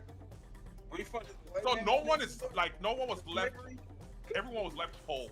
People got the right to complain because Sony's literally taking away options for them to use their services. That's what the protest is. They got a right to complain. They do. That's not the government. That's Sony, bro. Huh? Sony's not the one who made the regulations and kept them out these regions. Bro, why is Sony the only one handicapped out these regions? The only thing that they do. Why is Sony the main one handicapped out these regions? Because Sony sat back and did why only them? More cost effective. I don't know. Maybe I don't know. I don't see Nintendo not offering services in 192 countries. I don't know. Maybe I'm wrong. I might be wrong there. Real quick. What does the region lock have to do with physical games? You feel me? Because that's a separate topic. No, but they coincide though. Because like if what you feel me? Like if you're trying to have people be online and digital, then these places that can't log in and shit like that, you're not reaching them no more. That's them leaving money on the table. So what are you talking about? Yeah, they're leaving their own money on the table. That ass. So like because in those countries, I guess in those countries, they can't even play Grand Theft Auto 6 when it comes out, right? Because it's gonna be digital. Because they don't need. It's not a PlayStation title. They don't need to. That's what I'm saying. It's a PSN thing. Oh, so it's only for PlayStation on PC. It's only for PlayStation on PC. How ironic! It's literally only on PlayStation on PC. Like PlayStation games on PC. That's the only people who it affects. And the majority of I'm taking a look right here at the global map. It's basically I should be offended because it's all African. You should be. Maybe you should. Maybe you're on the wrong side here. Maybe you're on the wrong side here. FGC scene. DR does, and they just leave them out. But you know what's funny? It's like they're doing this, but at the same time they're holding like the esports World Cup in Saudi Arabia every fucking year. All right, so if if we have the conversation that this restriction might be racist, I'm here with y'all. Oh, so if it's racist, that's the only way you can get behind it. But if it's business, if it's straight business, it don't count. All right. I'm here. Hey, business is fair business, bruh. But if you once you start discriminating in race, that's illegal. You know, fair business I'm with, but once we start, if it becomes illegal discrimination, hey, we gotta call fair. All right. And this map looks crazy. All right. We actually have this Chuck, right? Like it's been a while.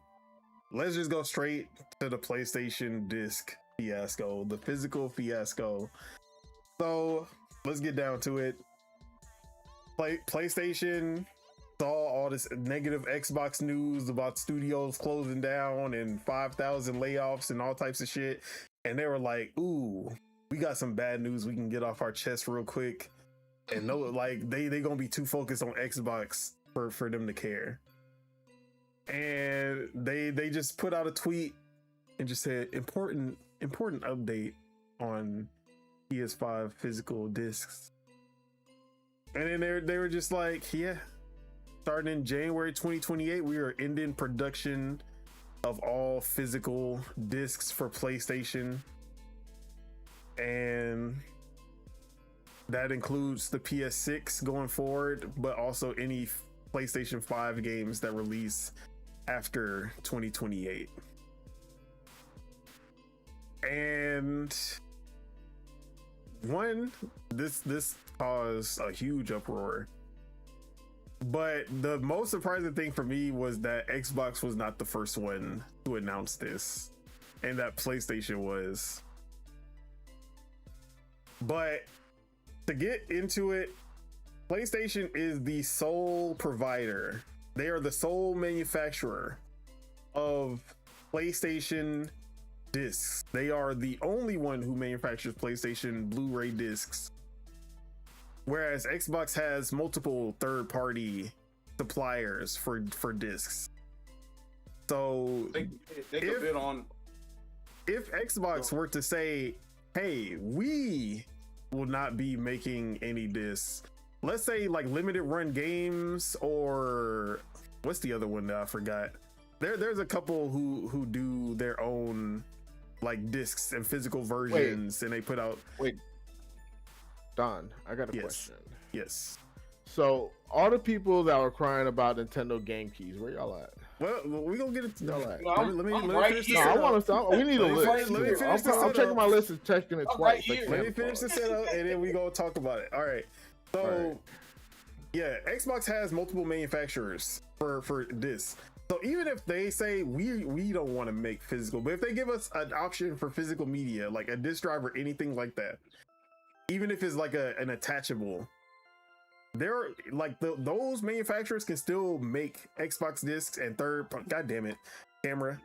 parties can still can still request to make discs. And they might do it at a premium. They might like do it in limited quantities, but you can still get a disc somehow. Once PlayStation refocuses these factories that are making the PlayStation discs to whatever else that they want to do, which they've already started, there's no way that you can get a PlayStation physical in any way. I feel like they're gonna do that. I feel, all right. So remember a couple weeks ago when you were like, "Oh, they hacked PlayStation Store; they can get everything for free." I feel like this is their answer to everything. Like all their movements from the past couple weeks has been like an answer for that, and it's gonna be against the consumer because they're already against the consumer. They're already $1 billion company. They gotta get every fucking penny they could get out of this. You know what I'm saying? So, So, I don't think they're gonna allow disc drives to be connected on the next PlayStation.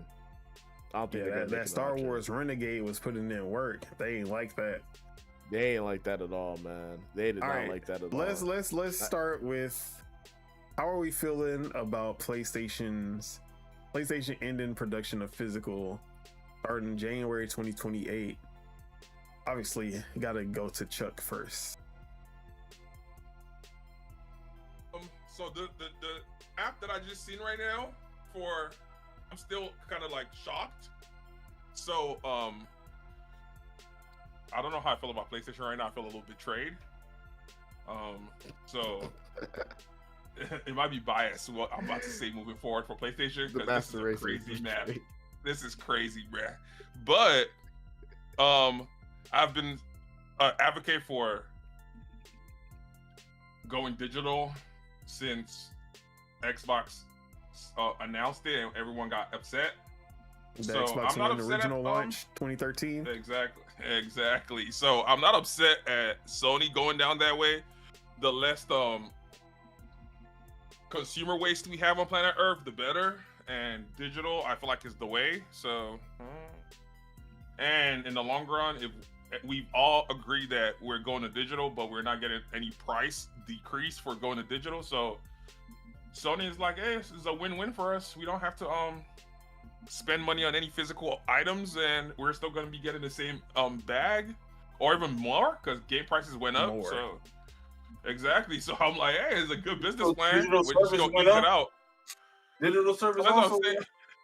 As long as it's not, there's no, it's, hey man, like we said, as long as it's legal, is business practice, what can I say?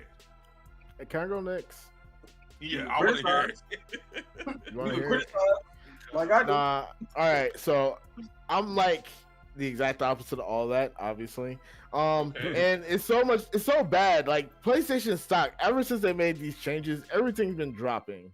Right? Okay, the so stock's been plummeting. Grand Theft Auto's not saving the stock. I don't know. In regards to Sony stock did go up after these announcements. Like what did happen?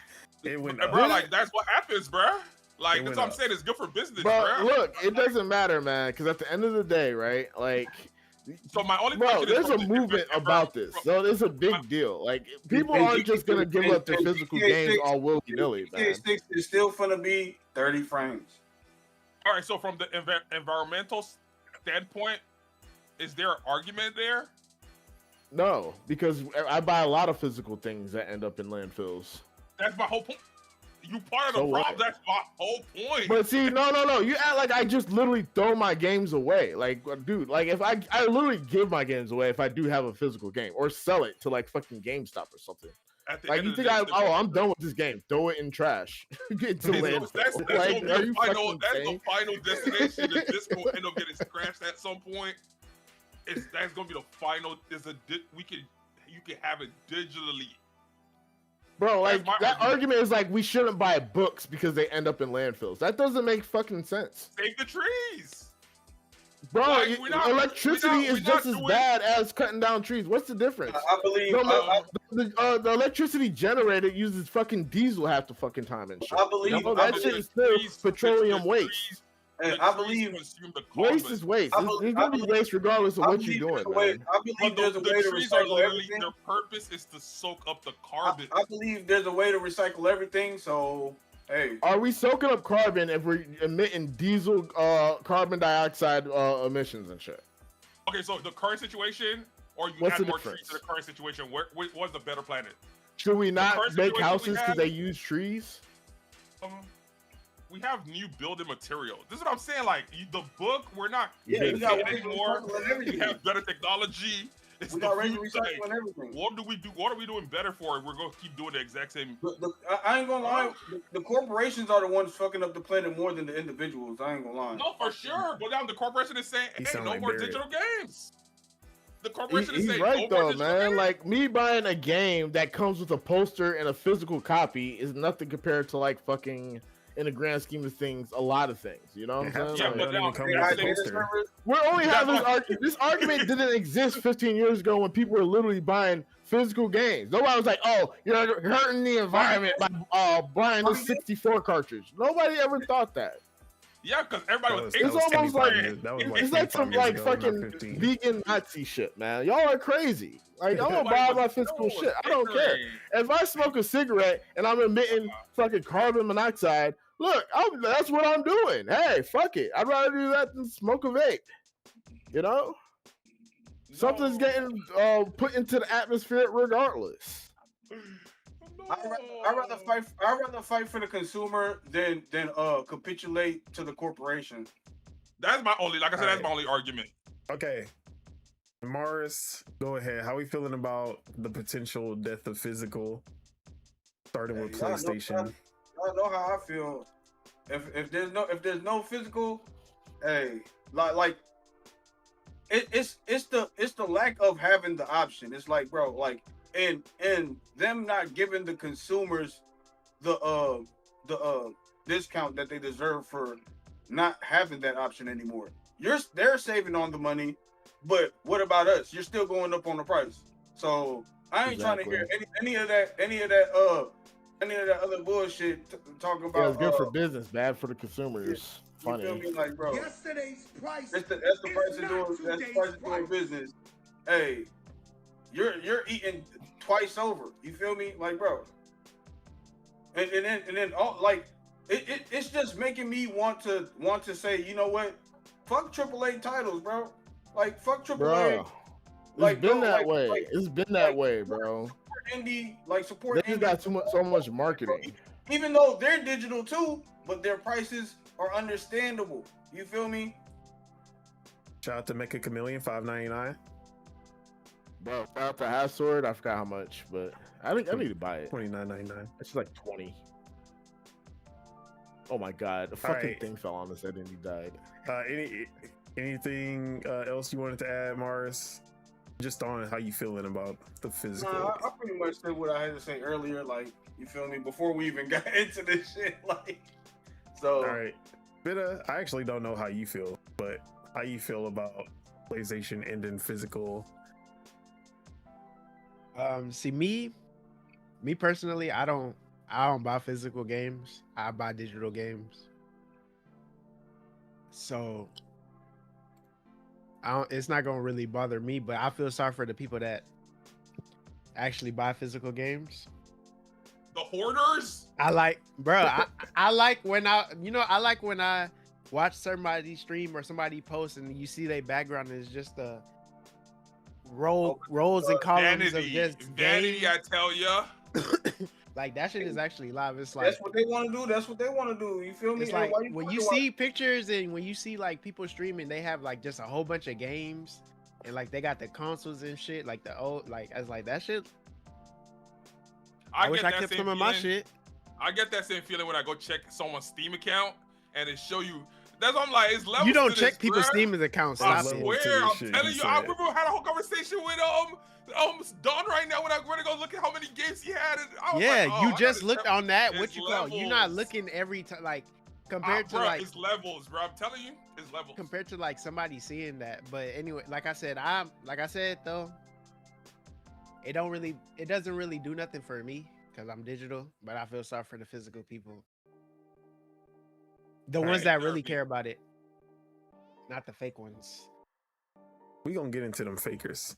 But as for myself, yeah, y'all know, like I don't buy physical media except like, or I shouldn't say, I do buy physical media because I do buy vinyls, I do buy music CDs, I do buy 4K Blu-rays. I just don't buy physical games because a vinyl and a CD gives me a different quality than a like streaming online does. And 4K Blu-rays play movies way better than any streaming service could ever. Even if you're paying for the highest quality 4K, that shit is still not even close. Hey, nah, so, it's all fun and games until you don't even buy a PlayStation anymore. You gotta rent it, and if you don't pay that $200 a month the ninjas gonna come out, they're gonna come in there. Yeah, they're gonna blow your fucking shit smooth off, bro. They ain't even ask no questions. Hey, that's why that's where we're headed, bro. That's where we're headed. Y'all think it's all fun and games. And Teslas, if you don't pay your Tesla, that motherfucker opens your garage and drives back to the dealership. Yeah, y'all, that's where we're headed, bro. Y'all think this is a game? Y'all are crazy. Y'all are crazy. But also with the cars, like they're taking away. They're giving you a car locking services your car already has behind the subscription. Like they kind of been doing that though. I get a cap.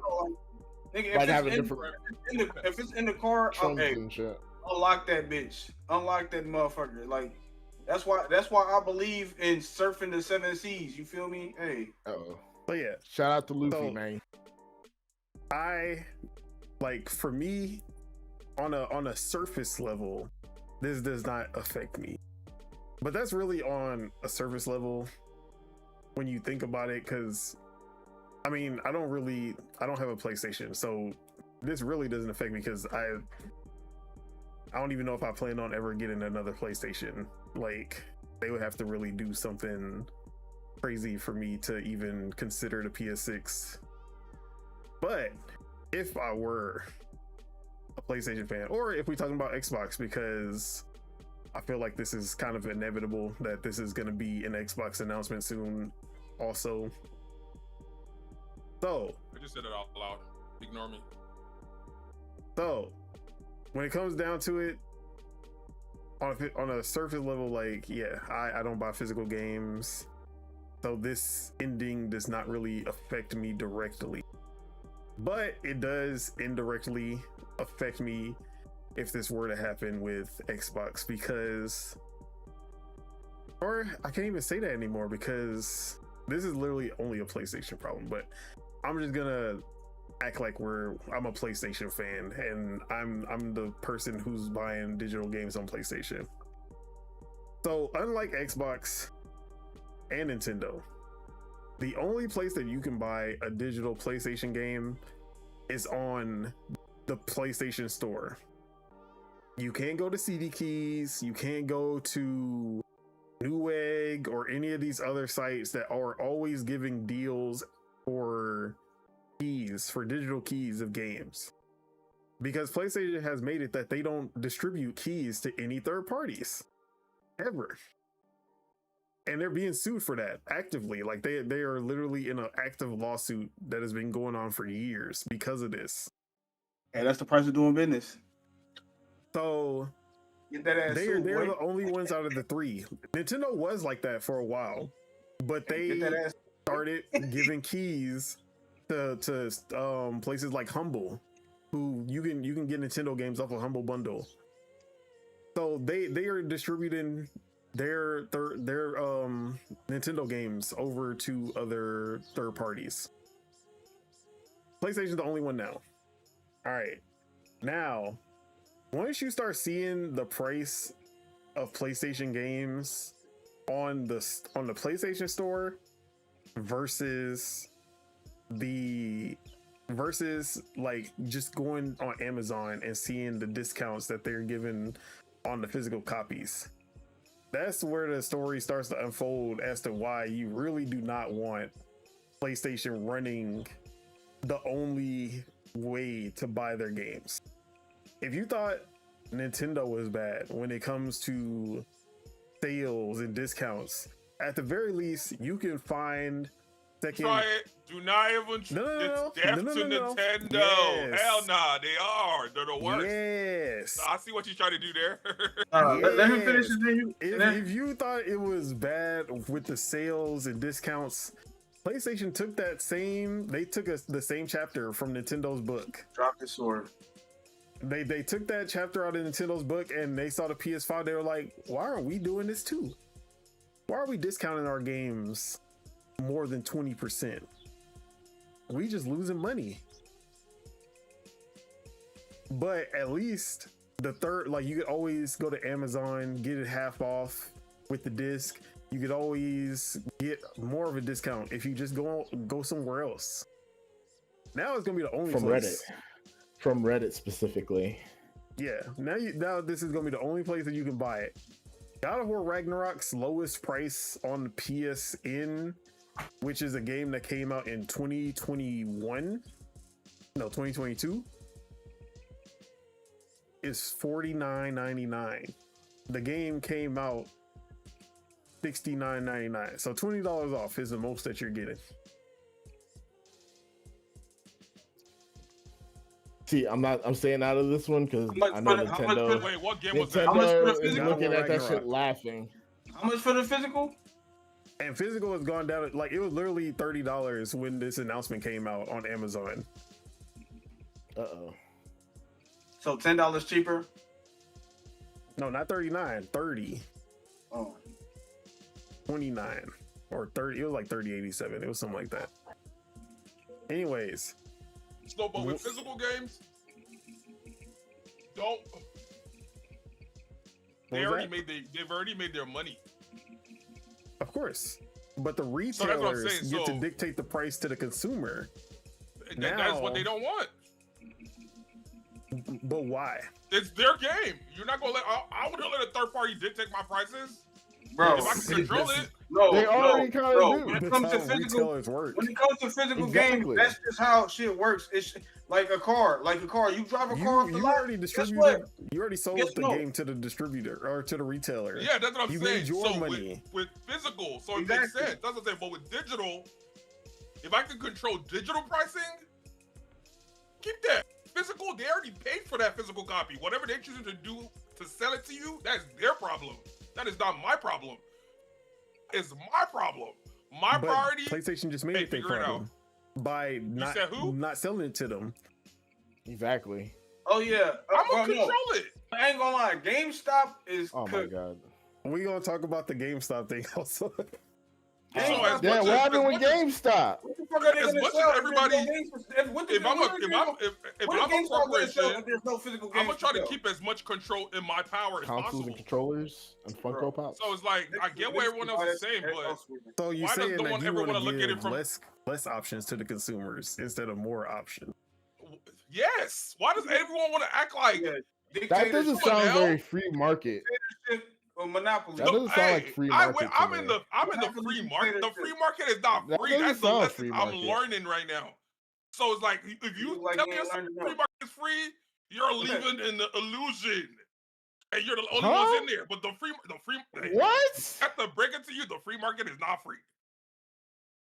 Of course, I know that. So yeah, okay then. So why go against the free market? I thought we were all for free markets. But there is no free market. It's an illusion. It's an illusion. So the free market isn't free. I just said that like 3 times already. Hey, that doesn't mean. All right, let's.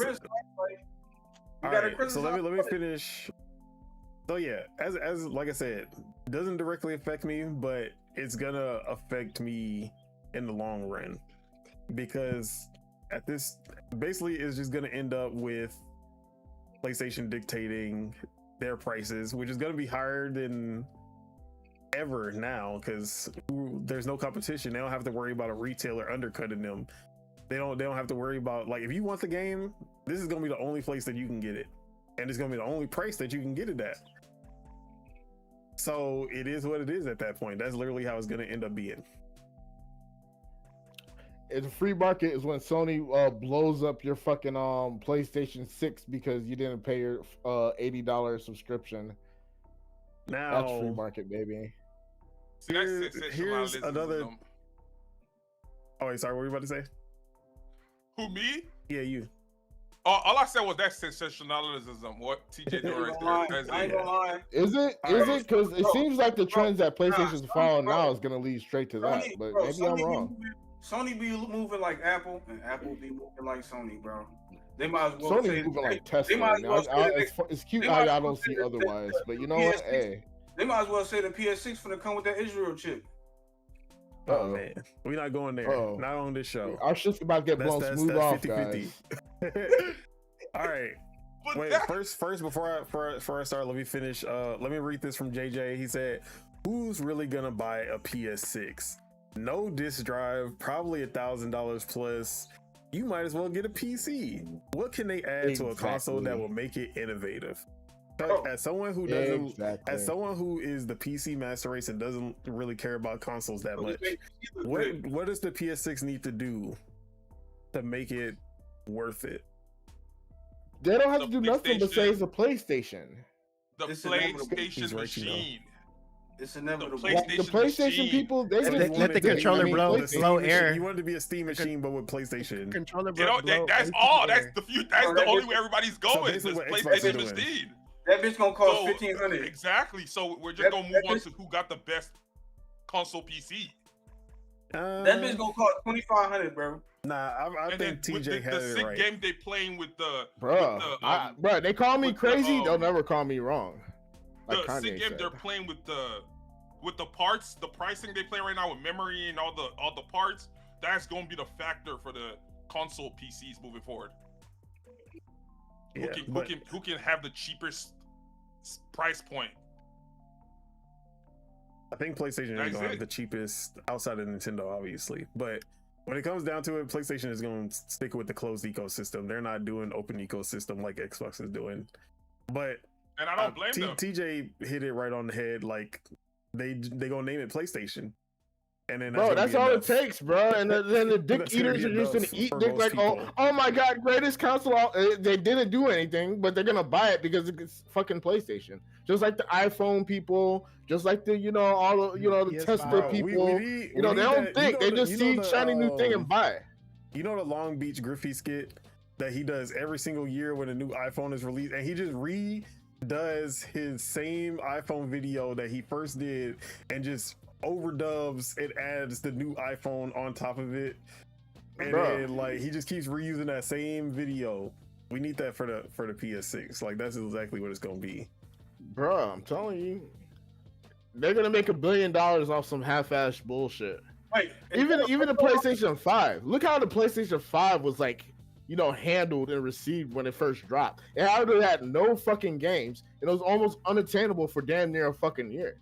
You know what I'm saying? But people still, oh my god, I gotta get one. I gotta get one now. It sounds like aura to me. See, I get where y'all coming from, but I'm like all the. Are you saying they don't do that? No, I'm saying that sounds like aura. I'm saying just like the iPhone users and the Tesla users. I'm like, if that's what makes those people happy, that's what make them happy. That's uncritical though. You can't be. But it's not good to get finesse. Happy getting finesse though. That's the thing.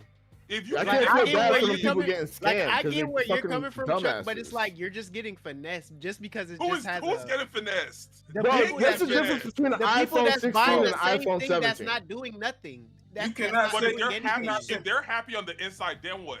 They're not happy because motherfuckers But they're uncritical. That's not about them being happy. They don't think. They just buy it because they see shiny thing. They don't think.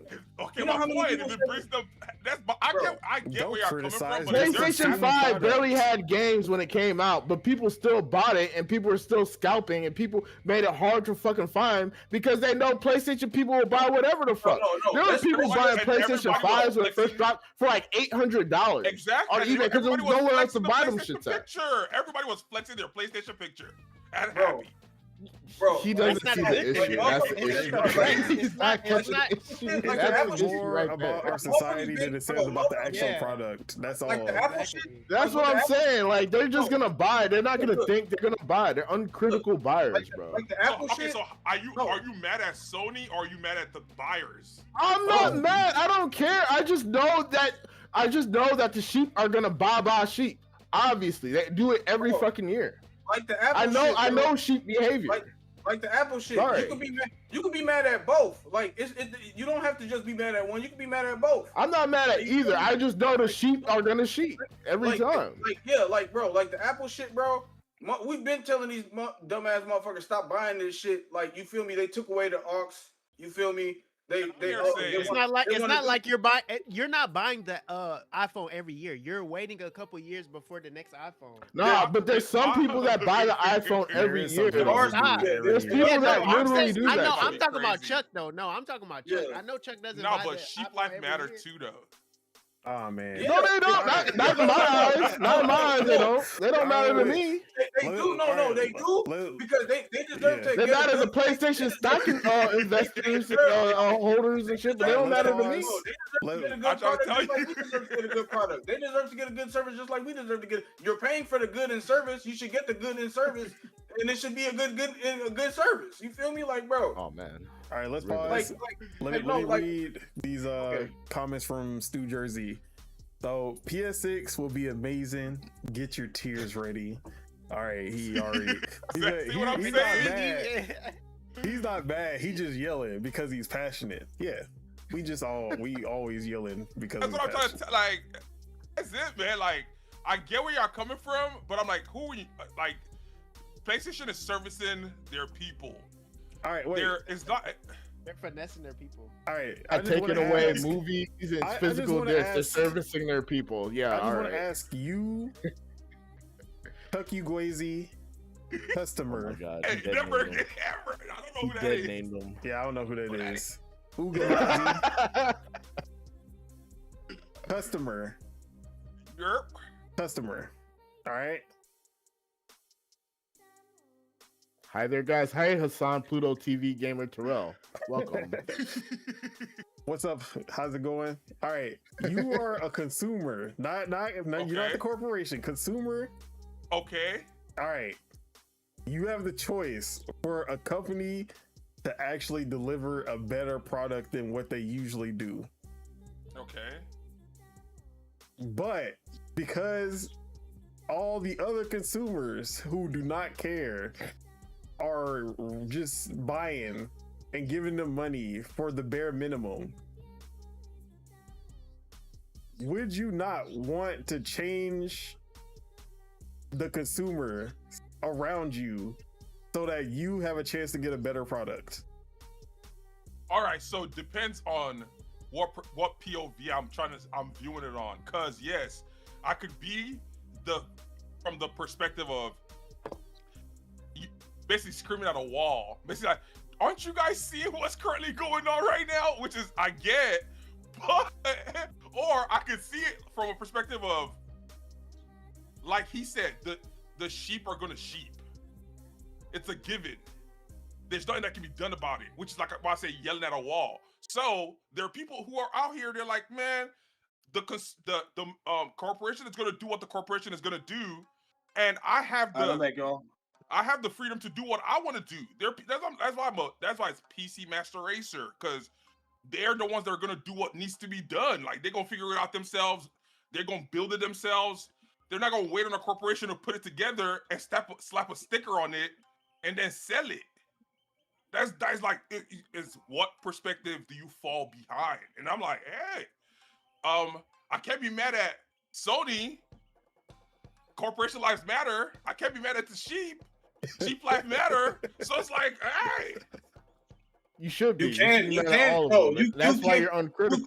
You can be mad at the No. He's being purposely uncritical. The issue with the sheep is that if you got enough sheep, they change the frame of how things work. And that's why things get dumbed down and think we lose recipes. You know what I'm saying? We're losing recipes now because of sheep.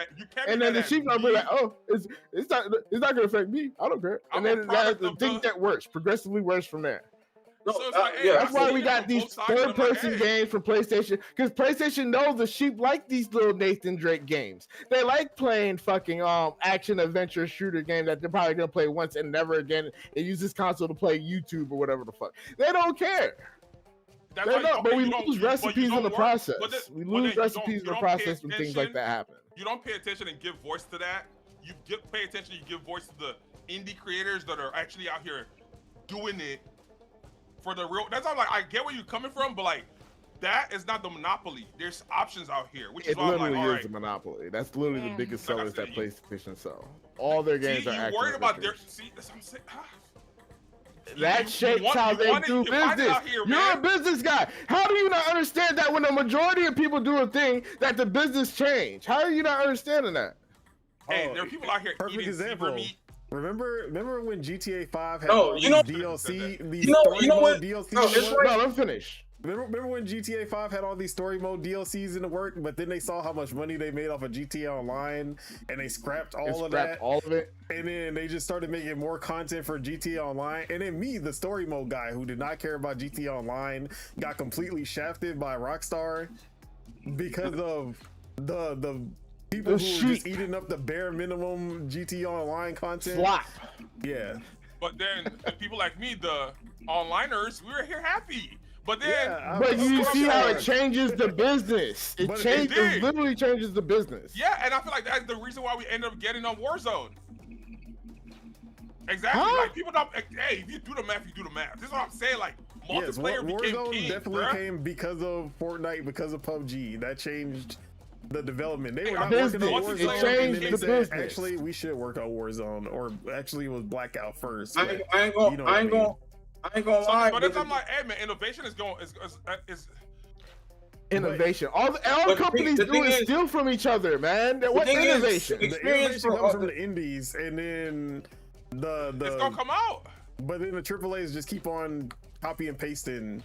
After there's no innovation when people are companies are literally chasing trends right now. There's no innovation. They're all copying each other. But the thing is, like, I'm not a. You see, the immersiveness of the game. The immersiveness of the game is different online when it is on single player. Like, you feel me? Even PlayStation and Xbox's business strategy, they're literally copying each other. Like, yeah.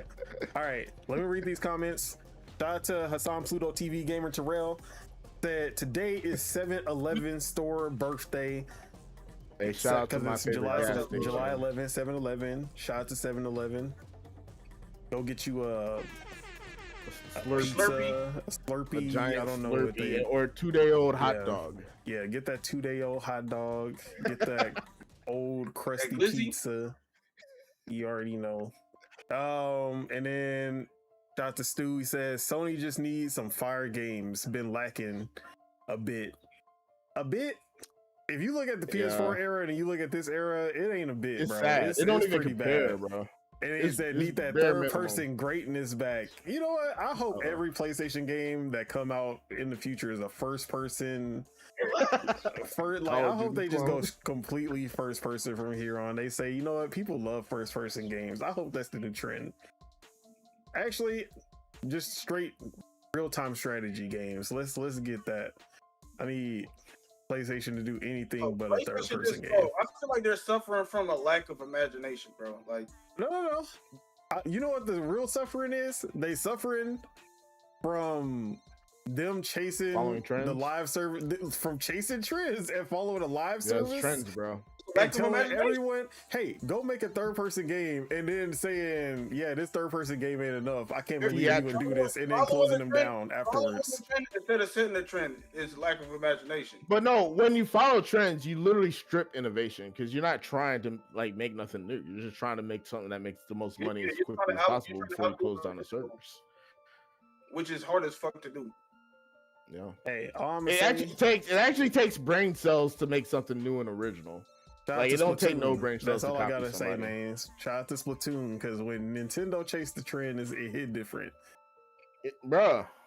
Nintendo know how to put the right spin to a trend. Like, you know what I'm saying? They don't make the trend exactly the same thing everybody else is doing. They make it their own thing. All right, so we talked about how we feel about physical media. Now let's talk about the actual outrage that's happening online, because ever since that tweet has come out, whoever runs PlayStation's Twitter account is like, they are going through it, bro. Because every time PlayStation tweets, they get hit with they get bombarded by comments, community notes, they can't do nothing. They're on their ass. They're on their ass on social the media original right now, post of them saying that they're getting rid of physical media has 176 million views, 105,000 comments, replies, and then 69,000 quotes, bro. Cooked. Every time, PlayStation keeps on taking down the community note, and then a new community note replaces it every time without fail. And then they did not tweet for 5 days, and then the first thing that they tweeted was a fight stick. The first thing that they tweeted was their new fight stick, bro. They ate them alive. I feel sorry. I really feel sorry for the intern. Yeah, bro, the intern that's running the fucking Twitter account. I know this man, bro. Even the funniest thing, Insomniac couldn't even tweet about Wolverine without people going over there. Even the subsidiary, they couldn't tweet about Spider-Man Brand New Day, the movie, without them coming after them. Nobody is safe. This reminds me. It's really bad press, bro. This reminds me of the Steel Ball Run shit. Bro, niggas was pissed off about a Steel Ball Run. So they are on Sony's neck when it comes to this. But I want to look at the numbers, because we know that there's a reason why PlayStation is cutting physical media. Because if you were making all this money off of physical media, you would not be cutting off something that's making you a lot of money, right? Yep. And PlayStation, Xbox, they've both thrown numbers out there, 80% of people buy digital now. 90% for Xbox. It's 85 to 90% buy digital on Xbox. Also Don, aren't there first party games all single player? Why the fuck are you taking away physical then? Wait, let me finish setting it up. So we've been seeing these numbers thrown around for a while. Even Capcom was 90% of our customers don't even buy physical games anymore. I forgot what number it was a high number for Capcom, which I was actually really surprised about. And they've been throwing these numbers 80%, everyone, 80% of customers are all digital now. No one's buying physical. Look at the numbers, guys. No one's buying physical games. These numbers are fudged to the max, right? Because, and you know me, I don't care about physical games, so I have no reason to try to defend this. Yeah. I've been shitting on physical buyers for the last 2 years just to be on their side. I'm gonna fight for y'all at the in the final moments. I'm gonna stand with y'all. But these numbers are fudged because the one thing that they won't tell you about these numbers is the 80%, 20% split, the 90%, 10% split that they keep saying. They are counting all digital games in this equation. They are counting the games that have never released on physical. So yes, the people who are buying all these indie games that don't release on physical are not buying. I have if someone buys 50 physical games and then buys 80 digital games because they did not have a physical release. Because a lot of indie games, if you buying indie games a lot, 9 times out of 10 you are not getting a physical release with that. You're not. So they're throwing this in. That's like asking for the physical game of a phone game. Bitch, where? Bro, and then also where are you gonna get a physical game? You know what games they're also counting? They're counting Fortnite, they're counting PUBG, all these free-to-play games, and they're looking at people's hours like they're spending so much time on all digital games. Obviously, they're not playing no bro. Where's the physical version of Fortnite? Show me that. Where's the physical version? Hey, look, I know that you don't care about physical. Y'all are making their case though. There is no physical copy. Well, there used to be of Fortnite, but Fortnite is one of the top-selling games. It did not need physical copies to do that. Bro, it didn't even come with a disc though. If you bought the physical version of Fortnite, it just came with the code and you got like a pack. So that is numbers for these companies, bro. Like that's proof right there that it is sustainable. Look, the split was not. If you only counted games that had a physical version, the split would not be anywhere near 80-20. It'd be closer to like 65-35. No, honestly, it's like saying is not something that you just cut off willy-nilly. But you can say, it's like saying I got a restaurant. But you have to factor. It's like having a restaurant and saying everybody eats vegetables, and no shit. Why it sells fucking vegetables? Like, what the fuck are you doing? Like, it's stupid. So yeah, like the numbers, and I'm not gonna lie. Like, shout out to Stu. He said I don't trust any of the numbers. Fraudulent, and really, it's on both sides because the people who are fighting for physical, they gonna try to fudge the numbers they way. Also, I do think it's somewhere in the middle ground, but best believe but you can see in the data that PlayStation, Xbox, all of them are literally counting all digital games and saying, well, nobody's buying physical because look at all these digital games they got. Case though, man. Are all digital games collector's editions? Physicals come with mass all digital games part of their profit revenue. They get in 30%. So like, every they time. obviously got to count that. So and then also, what does PlayStation get? This is what I get not understanding. What does Sony get out of fudging up the numbers to misrepresentate? They don't have to offer this. They don't have to. Okay, so they have an argument. They have. Why would Sony choose not to offer physical copies if on paper it makes them money? Because they can make more money by monopolizing how they sell games. Okay, so if it's making them more money, then that other shit was not making them money. That's what I'm saying. Like making them money. If physical copies are gonna make them more money, you're gonna want more money. That's what it is. That's my point. So if this is not making me money. No, the thing is, logistics come with fucking physical. But the situation is logistics come with physical, and they trying to cut the logistics part out. They want to have a server side. Oh, we don't have to stock no physical media. But the thing is this: physical media has a point. There's collector's editions for a reason. They have artwork and books for a reason. You know what I'm saying? It's not like these things are just. This is what they're doing. They're sacrificing the people that are only gonna buy physical with the ability to keep a hard high price and no negotiation, no secondary market, no nothing. I can't look.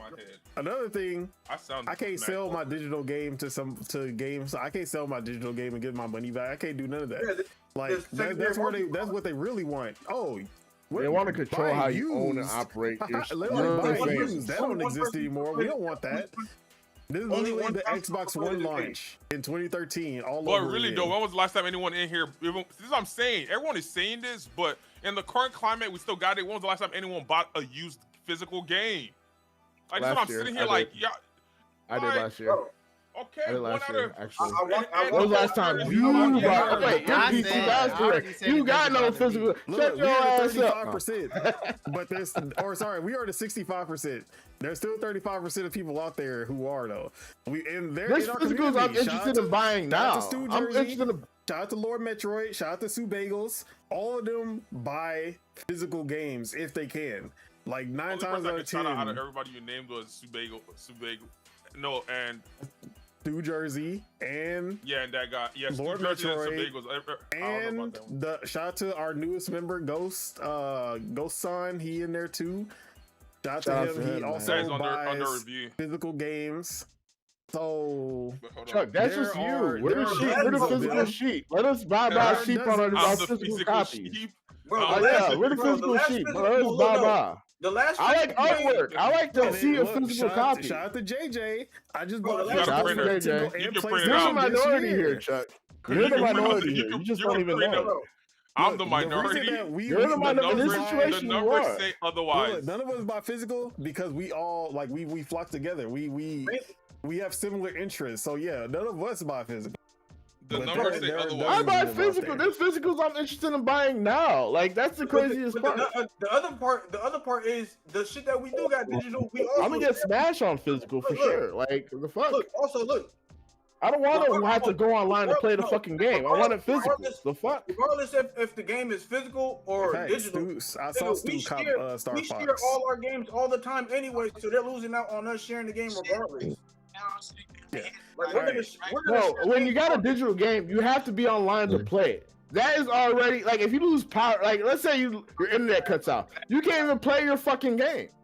You can't even play it. Well, that's the misconception because that only pertains to certain games. It's not every physical game. Certain game. What certain games are you talking about? The way that it works is that there is a check-in, but that's only when you like first get the game. After the 30 days is up, you don't have to worry about that. Oh, okay. So I just gotta make sure I have internet for 30 days. Hope Xbox, you have to worry hurricane about that, don't hit. Without internet, you ain't gonna be able to play unless you go offline first. But see, even if it's a misconception or not, that's what people are worried about, bro. Like dead ass. There's certain games, like even like when I play, like whenever I lose like power, I gotta play on my Switch. There's some games I can't even fucking play. Yeah. If I need internet just to play my single player game, I'm gonna be pissed, bro. Bro, that's what I'm saying. Like all digital future that we gotta deal with. You know, it's gonna come to that eventually. I'm not worried about it right now. Bro, like shit crazy. So yeah, it's ass, bro. This shit is so ass. So the numbers are one thing, but does anyone think with all this backlash that PlayStation is actually gonna renege on this, or are they just gonna keep again? Are they gonna renege? They're not gonna renege. They're not gonna renege. If they're gonna renege, they'd already do it. They're not gonna renege. Grand Theft Auto ain't even coming physical, so they don't give a fuck about shit. All they do is renege. They got no incentive to give a fuck. It's 50-50, bro. Because they know the dumb idiot fucking PlayStation fans are gonna buy whatever the fuck regardless. Well, look, technically they've done it before. They've reneged because remember they said that they were going to shut down the PlayStation 3 and Vita store, and then people gave them backlash about that, and they said, "Sorry, we're going to keep it open." And they kept it open for like 5 years, and now they're shutting it down again. And they're like, yeah, this time we're really gonna shut it down. I ain't gonna lie. I hope there's somebody out there with that game that unlocks the PS5 out there just unlocking people's PS5s on GP. Bro, GameStop will literally just like rent that copy out to you. If GameStop goes out of business because of this, we gonna get every copy of Star Wars. That's their vengeance plan. That's their vengeance plan. If everything goes awry, I like it. $20 unlock $20. Rent the game for $20. Unlock every game on the PS5. Hey, they're gonna make millions. JJ said, "I'm looking forward to buying new Kingdom Hearts and Zelda Ocarina of Time remake. Hopefully physical." You know, I'm glad. Like, no. Where the game key card people at?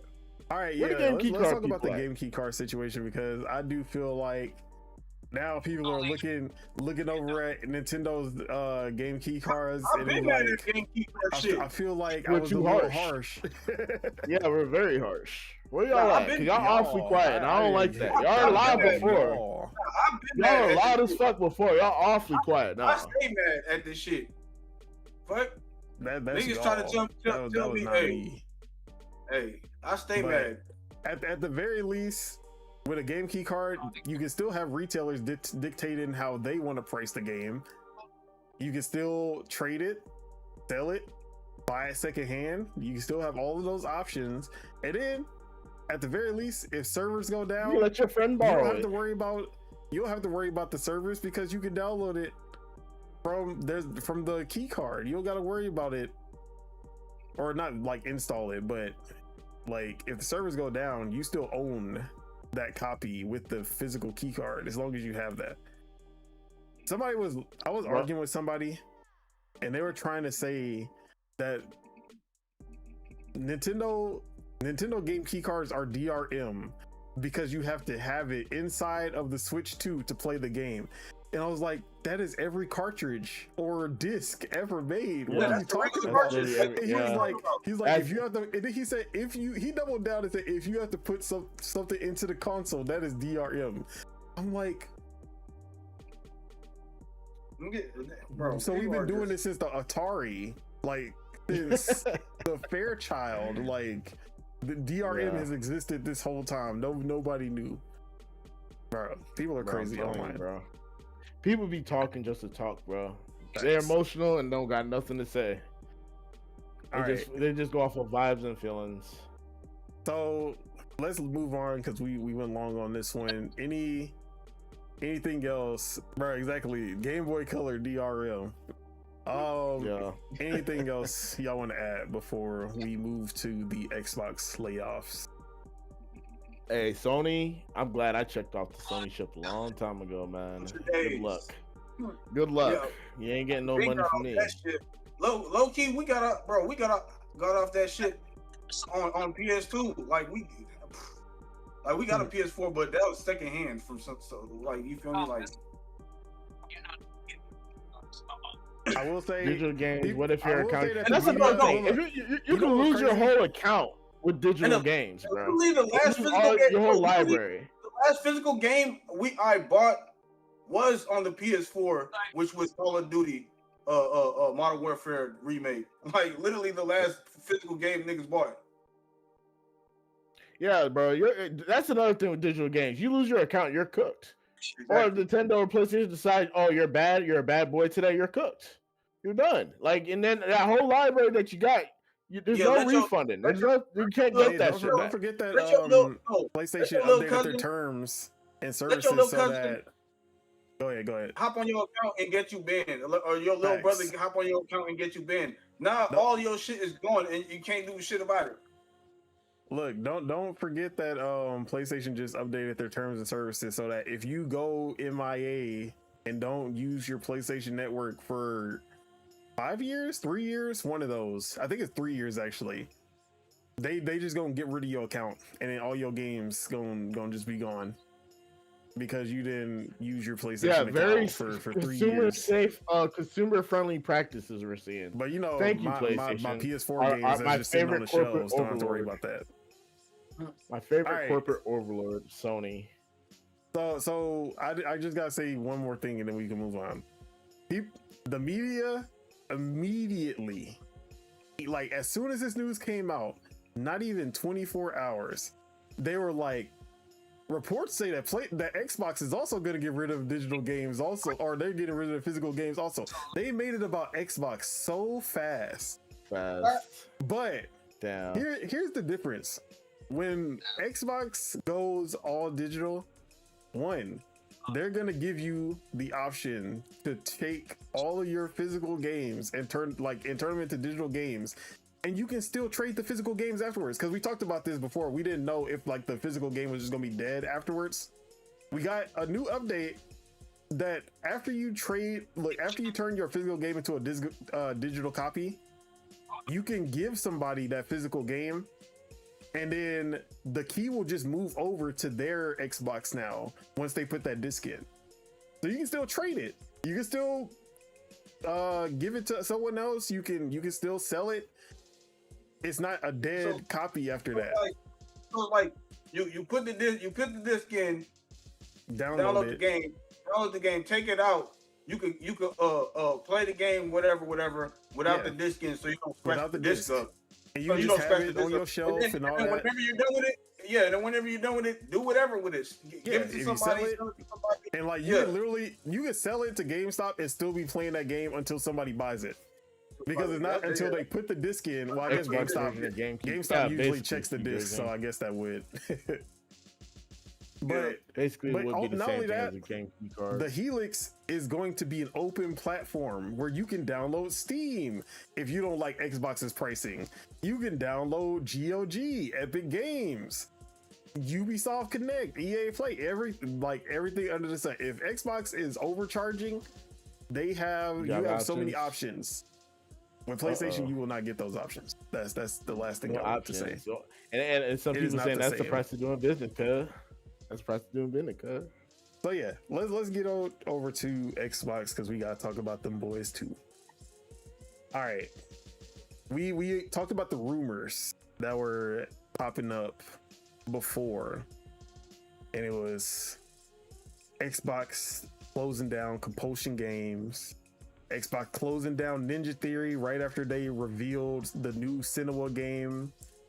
Xbox is closing down Arcane Studios and canceling Marvel Blade. Xbox is closing down Rare. Xbox closing down Double Fine. Perfect Dark. And Xbox is also closing down Undead Labs and canceling State of Decay 3. All of these rumors were coming out over the last 3 weeks or so, and then it was like getting progressively worse every time. It was like a new studio popped up every 3 days, and they were like, it's gonna be over 5,000 people that's getting laid off. It's looking bad. And then we finally got the official confirmation from Asha, and I won't go through the entire paragraph that she wrote on Twitter. What if we got a DC Ultimate Alliance? Like it played like Ultimate Alliance, but it's DC. They tried something like that, but it was a mobile game. Nobody cared. So Asha put out a tweet on Monday going over everything about the Xbox reset. And essentially, they will be having mass layoffs. Not over 5,000, but it will be 3,200, which is still a lot. Not trying to downplay that. 1,600 will happen, or 1,600 eliminations happen on Monday, and another 1,600 will happen throughout 2020 or fiscal year 2027. But the 5 studios who were under watch and people were concerned if they would still exist, they will be leaving Xbox, but they are not closed down. 4 of these studios, or I should say 2 of these studios, have been sold to another publisher who will continue funding their game, which is Ninja Theory with Senua and Undead Labs with State of Decay 3. Both of these games will still be made. They're still in development, and they will most likely still release, but they are now under a new publisher, which has been undisclosed. And then the other 2 have went independent. They bought back their independence, and they keep all of their IP. Let's go. And that is Compulsion Games, who last made South to Midnight, and then Double Fine, who has a long history, but Psychonauts, Keeper. Wait, didn't id Software go? Didn't they go fucking independent kind of? Who? id Software. No, we're gonna talk about it also. And then I see something about them. So yeah, Double Fine and Compulsion, they went full independent. They're back as independent studios, and they keep all of their IP. So all 4 of these studios that we thought were gonna be dead are still alive and kicking, and they are working as is, which is good, just not under Xbox anymore. But Arcane is still under review, only because in France they have actual regulations for like closing down studios or divesting them, so that you don't just, it has to be like the last option, you know, like they're looking at other options as to what they can do, because in France, you know, they actually put regulations in place so that you can't just close down a studio and just be like, fuck you. People. Yeah, just fire tax right off. Like that's crazy. Shout out to France. Get a job. So yeah, they're working with the French Works Council to review potential strategic options. But most likely they will either go independent or they'll be sold to somebody else. It's funny because there was literally like studios asking Microsoft how much for Arcane. So there's already people like trying to get Arcane right off the bat. So we're gonna see what happens with Arcane, but most likely they're not gonna get closed down. That's what it's looking like. So all 5 of these studios that the media were trying to tell you that Xbox was gonna close all these studios and it was just about to be like completely bad news. It's still bad news, just not as bad as we thought it was gonna be. So those studios are still safe, but these 3,200 layoffs are affecting the studios that are still with Xbox, which honestly, these 5 studios that look like they were in the most danger are actually the best off, because they don't have no layoffs. They get to keep their teams, they get to keep their IP, but then the people who stayed with Xbox are getting hit, including id Software, who has probably gotten hit the hardest, at least from reports so far. They lost 132 developers.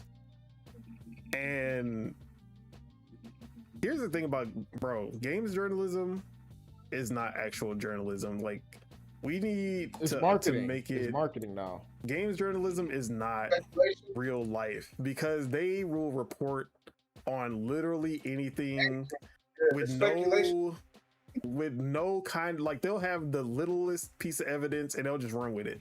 And then every other journalist will just pick it up and be like, this is facts. Yes. And then all the other journalists have to guess if this shit is real or not. Like, you feel me? All the skeptics gotta guess if this shit real or not. Like, and then it just spreads everywhere because the game journalists are just looking for clicks. They're not actually looking to report news. So fake news. So id Software did lose 132 developers, but this is the story that was coming out when it happened. id Software has lost 50% of their staff. Most of them worked on id Tech. Only one person is working on id Tech right now, and id Tech will no longer exist and will be replaced by Unreal Engine. And that's how all of this was reported after this news came out.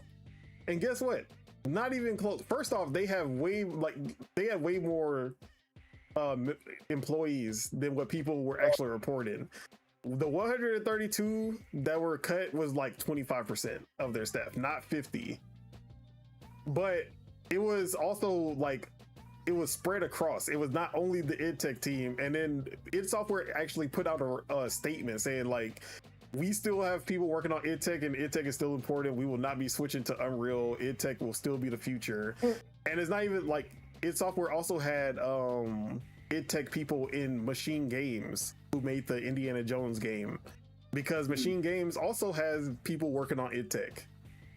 So all of these reports, like that's why I hate going off of reports unless it's like people I really like. There's only a few journalists that like when they report something, I'm like, okay, yeah, I'm gonna listen to that, because they don't just be reporting shit just to report shit. Do they be like the people that be reporting this bullshit? Do they be having sources for the bullshit? Bro, it usually be no-name fucking publications like, and shit. From our sources. This is coming from our sources. They be getting, bro. Like, no, saying the sources. You know what it is? They get NBA Centelled every time. That's what it is. NBA Centelled. That's literally what it is. Having the sources saying this anonymous person that worked with the company. You feel me? Like, you don't say their name, but you say that they worked with the company. You feel me, or some shit like that. Like, that's a fucking source. Just saying, we have sources. That's a trust me, bro. Like, nigga, fuck out of here, bro. But that's the state of games journalism, is that people will report as news, and then obviously the headline has to be as sensational, like it has to be as negative as possible, because you got to make sure that people want to read the article. And then you actually read the article, and half the time, like, what the headline says is like exaggerated bullshit compared to what's actually in the article. But yeah, it's dumb out here. So id Software did get hit. They got hit pretty hard. Like 25% is nothing to sneeze at. But id Software is still id Software. They're not a skeleton crew. They're not a support studio like they were trying to report it as. They will still be making the next Doom, the next Quake. They will still be working on the next iteration of id Tech. Like, people need to stop listening to these damn... Stop getting Centelled. Stop getting Centelled, y'all. Obsidian also got hit 25%, which is not, like, I can understand it, because Avowed and Outer Worlds 2 did not do what they were supposed to do, but still sucks because Obsidian has some of the best output under Xbox. Like, they just put out so many games so quickly. But one of the big things with Asha's reset is that Xbox studios are no longer gonna be doing what they want to do.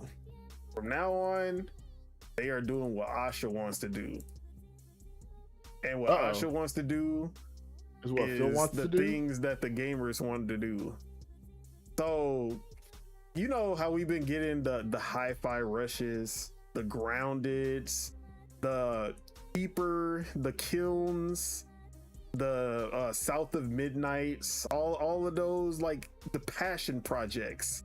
You know, the Bill and Matt Booty, and they were always like, just make the games that you want to make. And like, the money will come. The money did not come when they were making the games that they wanted to make. Make the games you want to make. Spend $3 billion on Activision, and close everything else. All right. I mean, that's not what happened. That's not even close to what that's happened. That's what it seemed like happened in my head. It was way more than 3 billion. It was 70 billion. We lost a lot of recipes. We lost a bunch of recipes. You know, it was all fun and games. Like, oh yeah, Pentiment. That was a cute little 19th century narrative RPG that you did there, Josh Sawyer. And this Grounded game, I mean, Grounded actually did make some money, so we love Grounded. Grounded made money. That Pentiment did not make money, but it was never supposed to make money because it was just supposed to be a little passion project that Josh Sawyer was doing under Obsidian. And then Avowed was supposed to be their Skyrim. That was not their Skyrim. And Outer Worlds 2 was supposed to have the same success of Outer Worlds 1. It did not have the same success of Outer Worlds 1. So now Asha's like, you know what? Developers, studios, we let y'all do what y'all wanted to do, and look where it got y'all. So from now on, you're doing what I say. And guess what she said Obsidian is doing? They're doing the thing that people have been asking them to do ever since Xbox bought them. And ever since they bought Bethesda. Because Obsidian's biggest game is Fallout New Vegas. And Asha said, you are not working on Avowed 2, which that's literally what they started right after Outer Worlds 2. They started on Avowed 2. They're insane. They started on Avowed 2 right away, which is crazy when Avowed 1 did not do what it was supposed to do. But now Asha said, nope, cancel that. You are working on Fallout. And then Todd Howard who has been keeping Fallout and Elder Scrolls in the tuck, and he's like, nobody can touch Fallout from now on except for me. She said, shut the fuck up, Todd. Like, oh shit. She said, Obsidian's working on Fallout. That like we own Fallout, you don't. Uh-oh. They're working on the next Fallout while you're working on Elder Scrolls 6 because you're taking 10 years to work on this game. So until then, we need a Fallout game, and Obsidian's gonna be the one to make it. Yeah, bro. Like, what the fuck is wrong with it? Like, Avowed, bitch. Like, y'all have the Fallout series. Like, bro. Like, just make another game to boost. You feel me? Yeah. For the series. Like, if what the fuck is wrong with you? It's Fallout. Fallout has a bit, like, people love Fallout. If they make money off of Fallout, guess what? You have the leeway to do something, to do other shit. Do a passion project. You can look. Passion projects only work when you make money. Why do you think Rockstar was able to make a table tennis game? Like, Take Two, and billiards, and a skateboard game, bro. If GTA did not make money, do you think they would have ever made a table tennis game? No. They had the leeway to make a table tennis game because GTA made them that much money. You can do passion projects once you make enough money for the company that you can actually, like, you don't got to worry about your spending, your funding. Bro, but they're in. We gotta stop talking about GTA, man, because I know it's gonna be that when it comes out. Bro, I know stop. it is. 30 frames per second, bro. Super Mario on the Super Nintendo, 60 frames. Bro, you've been dealing with 30 frames per second your whole life. Stop. No, bro. Super Mario on the Super Nintendo, 60 fucking frames, bro. Sorry. Not sorry. What if he want to boss up his life and hit that 60? You feel me? Like, bro, hey, come man, on now. You gonna boss up your life next year. Bro, this shit sound like Bloodborne. It sound like a disaster. It sounds like a disaster. And the PlayStation people, they're going to be asking for a remake or a remaster of the same fucking game. Bro, no one's going to care. I will tell you that right now. They're going to care. They're going to care. No one's going to care. Stop. The PlayStation people are going to care. But if it drops on on PC. Yeah, I have a prediction. Bloodborne is dropping in 2028 when it's all digital. Oh, yeah. Let's go. We going to get the Bloodborne PS5 version after digital or after physical games is going. Look what we're begging for. Look what we're begging for here. We're cooked. Y'all think this is like good news or something? I pre-ordered a digital deluxe version. Like, the fuck out of here, bro. Bro, Don, you can't lie. If Bloodborne was on Xbox, they would have been remastered it, right? For sure. It would have been all right. Like, they wouldn't have had to do anything. It would have just been 60 FPS. So this is basically a Sony skill issue, right? Well, so here's what's actually going on from what we've been hearing. Miyazaki, PlayStation has been wanting to make a PS5 version or a remake or a remaster or anything for Bloodborne. Miyazaki said, you can't touch Bloodborne unless I'm a part of it. But also, I'm too busy to work on Bloodborne. And that's literally how it is. He's been busy with all his other games. PlayStation wants to do Bloodborne, but he won't let them touch it unless he's a part of the project. With a cupcake. So, that's literally what the situation with Bloodborne is. No one's getting Bloodborne until he finishes the Dust Bloods, and I'm not even hyped on Dust Bloods. That's the fucked up thing about it, bro. Like, I'm tired of Dust Bloods. I haven't even seen no gameplay of it. I'm just sick of seeing it. Hey, man. When we've only seen 2 trailers, so how are you sick of it when they literally have not shown anything except for 2 trailers? That's the point, and they keep showing nothing. Like, bro, I'm keeping track of every time y'all show a game with barely any fucking gameplay, bro. I don't care how cinematic the background is, bro. I don't. And honestly, I don't think it looks better than like fucking Dark Souls Remastered or Elden Ring or whatever the fuck it's called. You realize there's a Switch 2 exclusive. Like, what are you talking about? Don't care. I don't like. I'm not feeling it. Elden Ring is a PS5 Series X game, so I don't know what you're expecting, sir. You're right. I might as well just play Dark Souls 1 and 2 and 3. And you also know this isn't a Souls-like. It's not trying to be another Souls-like. Wow, I would have never guessed because I haven't seen no goddamn gameplay. Well, maybe if you how am I supposed to know? Then you wouldn't have to worry about it, because if you would have read the this description nigga said of the game, read in a video game. Nigga, this is a video game. I'm not reading nothing in a video. I'm not reading nothing in a video game. I'm not. That's like having a fucking movie and it got like 3 paragraphs of fucking bullshit. I gotta read like to he understand wasn't the there world. back then. I'm not reading that shit. Back then you had to read. Exactly. I'm not reading it. I'm not reading it. Everyone grew up on I'm not reading it. Everybody in here had to read back then. You got pictures. You got pictures and a paragraph. Bro, I took what I could take back in the day. Goddamn, what do you expect me to do? So you shouldn't be upset about it. You've been there. OG Pokemon game, you go. No, bro, I should be upset because they're taking recipes. Why are you gonna give me something to take it away? All right, I'm gonna keep saying it because recipes are getting lost. You don't even be in the kitchen. Bro, I'll be in the kitchen more than a lot of people think. Pokemon games have. They want me out the kitchen. How often I'm in the kitchen? Y'all be surprised. Be in the kitchen making Tyson chicken. Do the new Pokemon games? Hey man, that's still cooking. That's still cooking. No, they don't have voice acting in the new ones. Yeah, so you still gonna have to read. Read, bro. I'm so mad because nigga, I played Dark Souls. I played Dark Souls doing no reading. I don't want to hear this reading shit. They say Pokemon Winds and Waves still won't have voice acting, which is crazy. Which is insane. Or is it the status quo of the thing? What you expect? But that's just a rumor. Yeah, what did you expect? I'm waiting. They don't care. Y'all about, want, y'all want the bare minimum. They care about. I feel y'all, but like, what that's makes like y'all the think least thing they could care about. Nigga, they don't even give Mario voice lines. Y'all think y'all Pokemon trainer gonna talk more than Mario? Y'all that's crazy. The thing. Mario has a voice. They are completely. There's no grunts. There's no nothing. Just silence. Like yeah, they don't want him talking more than Mario. They don't want him talking more than Mario. No, they don't.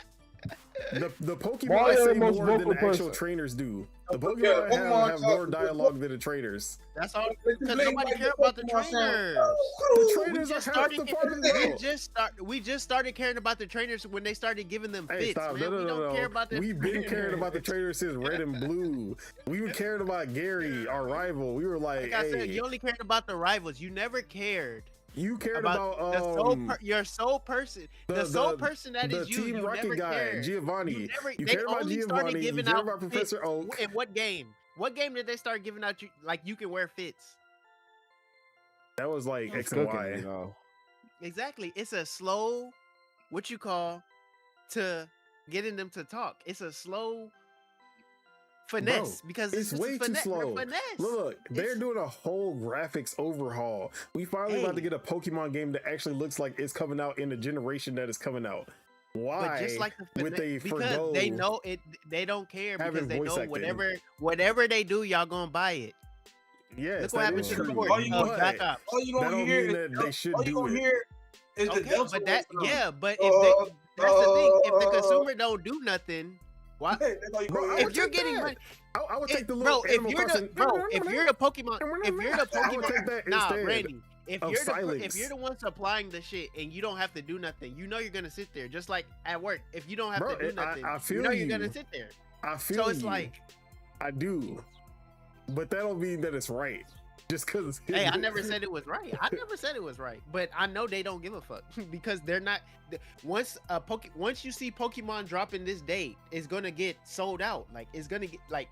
That's just how big that they're the PlayStation fans. They're gonna buy it regardless. Y'all give a fuck about voice line? Y'all gonna buy this shit regardless. Bro, uncritical. Oh my god, no voice lines. Oh, I can't bear with it. Oh my. Exactly. Nigga, y'all had fucking dial-up sound effects at one point. Y'all be all right. Like I feel y'all on this shit, but it's like y'all. Right. Nobody pushes the nobody. Look, really pushes the what you call. Like it just looks. It was cool when everyone was like little chibi characters and it was 2D and all that.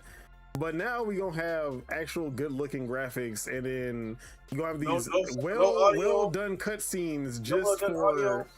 All these crazy looking cutscenes, just for no sound to come out. Like make up a language, make up something. I want sound to come out of their mouths. They don't have to be full voice acting. They don't waste money for that. They're not gonna waste money for that. You gotta understand. Like, bro, as cheap as that could be, they wouldn't waste money for it. And it's not, and I feel like it's not. Y'all are not demanding it that much. That's what it looks like. People demanding it, but it doesn't look that big. But Nintendo don't give a fuck about that demand. I'm not gonna lie. Most Pokemon fans do not care. Yeah, it doesn't look that big. Like it doesn't look. That's something like a small niche thing. Which like I said, I get where you coming from, but. Bro, just imagine like Resident Evil with no voice acting the entire time. Bro, like every franchise starts off with no voice acting, but then they level up as time goes on. Like, why can't Pokemon do that? That's all. Because in those games, you're more worried about the person and whatever is going on. In Pokemon, you're more worried about your Pokemon.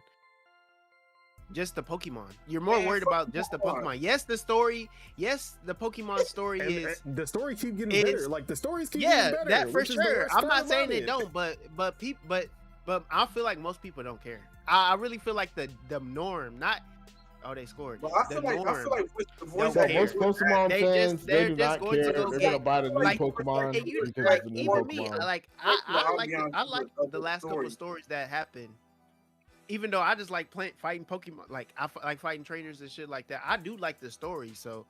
Yeah. But I will say, like, I can get past it because the Pokemon games of late have been better gameplay wise. Like they keep getting better and making it more innovative with the gameplay. Which is why I can keep giving them a pass when they miss, like when the graphics don't look good or when they don't have voice acting and stuff like that. But the thing is, we in the big 25 through 26 though. You feel me? Well, yeah, still no voice acting, bro. That's what I'm saying, bro. That's crazy. Look, I would say, look, it don't have to be full voice acting. You know how they be having like there's certain cutscenes where they have full voice acting, and then other times they just be like, ugh. In the big what? Exactly. I will take that. I will take that. That's the bare minimum. That's all I ask. This nigga's scraping. He's scraping for anything. I'm scraping and scrambling, bro. Like I'm scraping and scrambling. Like, hey man, have some dignity and self-respect, bro. The voice acting adds extra emotion to the scene. But like, bro, you need to see how good the Pokemon cutscenes are now, and how like they look like they look as good as the anime now, and then they're just like silence. I'm like, bro, you're gonna get the voice acting whenever Pokemon in the series. Whenever Pokemon goes downhill is when you're gonna get the voice. Grunts. They were like making noises. They were saying whoopoo. Oh. Nod at us.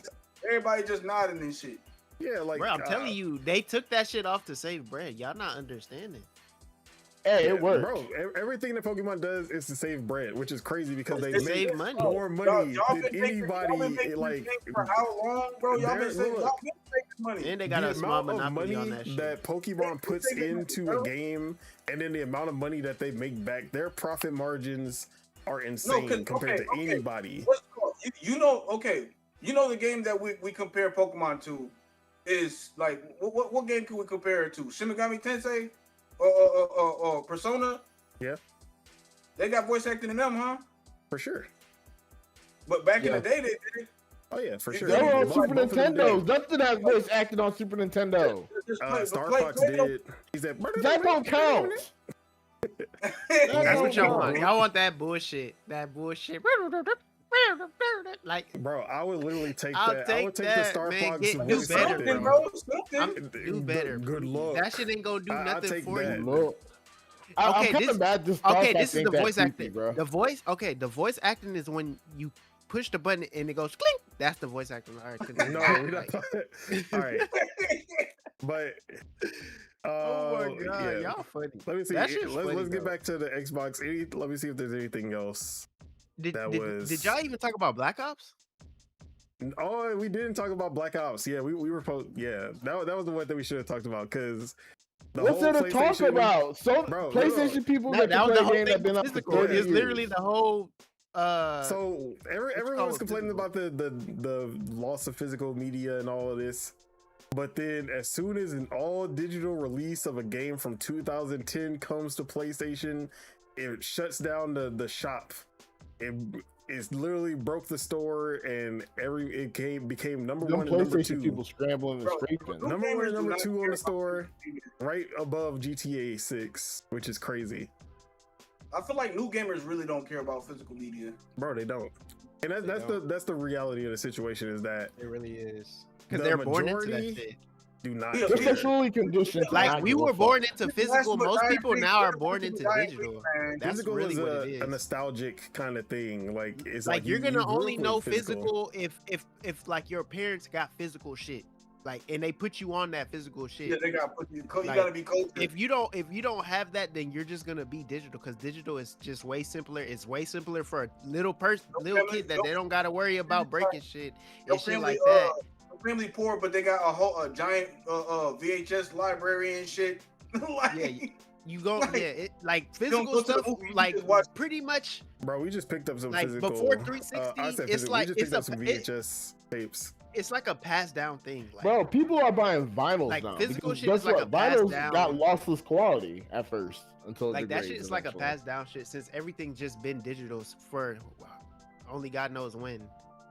You just have to have like a physical thing get passed down to you to know the essence. Like, people always say nobody cares about physical. If nobody cares about physicals, bookstores would be gone, record stores would be gone, like physical record stores would be gone. People still buy these Here's things. The thing. Because bookstores were going away, but then it started, like, once people start to see, oh, reading a digital book just isn't that good. And then people started picking up actual books again. Like, once the Kindle and all of that shit started happening, bookstores were closing down. And that, then like that's kind of different though, because it's like, it's kind of different with books. That's because when you start off with my books, point on physical games, like, this is what it always comes down to. Physical books are better than digital books. There's a clear quality difference between the two.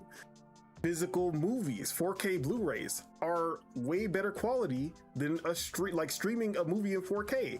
They both 4K, but the Blu-ray has better quality. And what if I don't want to use the bandwidth on 4K? Physical music, CDs have way better quality than streaming music. Bro, even an MP3 player. It has better quality. Literally, I'll be driving, listening on YouTube. I'll be on YouTube Music, and when I go to the next song, sometimes if I'm not in a good that whole not playing the next song, that shit throws me the fuck off. That's the one thing I didn't want to go to streaming for, but I was forced to. And then you go to physical versus digital games, there is not a single difference except for ownership. That is the only thing that has changed. The quality is exactly the same, which is why. Whoa! No. There's literally guess what? I could preserve my physical game. Yeah, that's ownership. I said ownership is literally the only difference. But when you are playing a physical game or you playing a digital game, there is no difference. Which is why I do not like. That is the reason I don't care about physical games. I care about physical movies. I care about physical music. I care about physical. What was the other thing? Books. My whole thing is, what the fuck are people gonna be buying at the Scholastic Book Fair and shit then? If there ain't no more nigga, what physical games? Pencils, drawing. You gonna go to the Scholastic Book Fair and you only gonna be buying books and pencils and shit, like, bro, and markers, stickers and journals. Bullshit, bro. It's like, what do you? We don't even know what they had before. Like, you can buy that on any day. Like, we weren't there with the digital stuff, so we can't say anything because we weren't like going to book like. Bro, when we got out of school and shit, it was like how many years later they could have their phones, and then they did most of that shit online. We couldn't even have phones when we were in school. Now we just let out of that. Like, just let out. Put your phone on your desk. I'll never. So it's they like I said, the young generation, they're born into the digital aspect.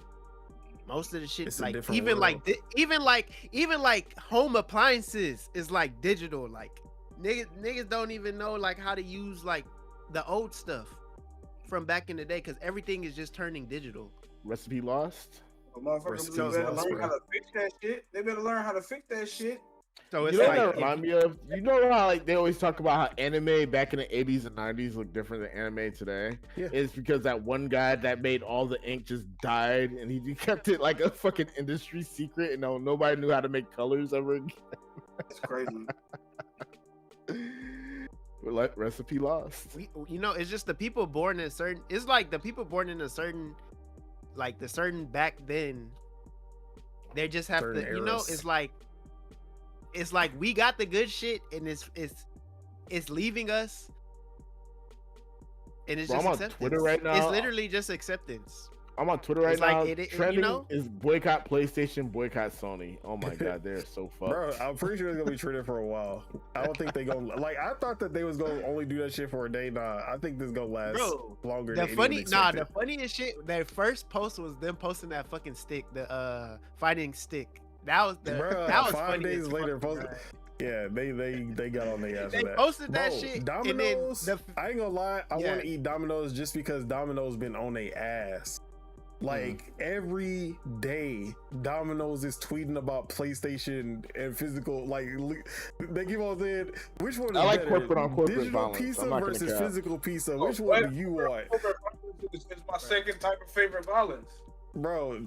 Corp on corp violence is the best type of violence. Like, for them to do the physical shit with the Marvel token and then post that at the stick, that's just like.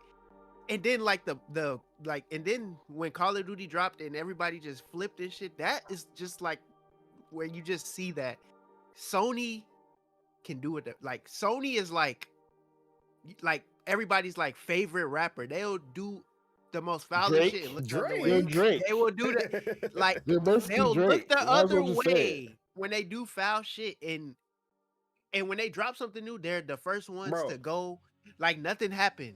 Like that's literally Sony, bro. This is Sony like, they're savages. Like trying to argue against PlayStation fans is literally it's 1 versus 20. Why are 20 people mad at? Why are 20 people mad at Drake and they're all wrong? Exactly. 20 people be mad at Drake and they all wrong. If it was one person. Like that's what we say. Everyone's mad at PlayStation, but we are all wrong. I want to know why. How can you say that everyone is wrong in this situation? Like, come on. It doesn't get realer than that's like probably the realest analogy of all time. Stu said Sony has maximum clout HP. Like it is true. They and that max clout HP. That's that Chris Brown. That Chris Brown. They have earned it. The PS4 generation was that like they did everything right during the PS4 generation. At least at that the was beginning. a 360 era. That was the Renaissance. Like they what you call because they had it. PS3, PlayStation 1, lost PlayStation all their 2, clout. they had it. PS2 they had all the clout. PS3 lost all the clout. PS4 got the clout back. And now they're just shitting. Yeah, PS5 is like, and it's not even the PS5's fault. That's the crazy thing. It's not even the PS5's fault. It's just the people that's it kind of is pushing. Because bro, they're pushing shit because they know that people gonna consume it. Oh yeah, they're uncritical purchasers of products. Well, it's not that. It's that there's only one option for the people who want a high-end console. Yeah, like the Xbox PS5 didn't do when I what said they're supposed to do. The PS5 is actually getting shitted on because it's like, what has the PS5 brung where it's like, damn, they didn't do nothing this generation. Exactly. Like that's what I'm saying. Like they like, damn. They won by doing nothing because Xbox just kept killing like themselves. even Xbox too. Like this generation of consoles were just bullshit. Like just straight up. COVID happened. Yeah. Let's just throw these hoes out here and just get bread and still like keep finessing. But maybe the new consoles next year might be good. Only God knows. Even though it's a scramble, motherfuckers don't know what's going on, what's about to happen. But it's like the PS5 and the Xbox Series X were just cash grabs.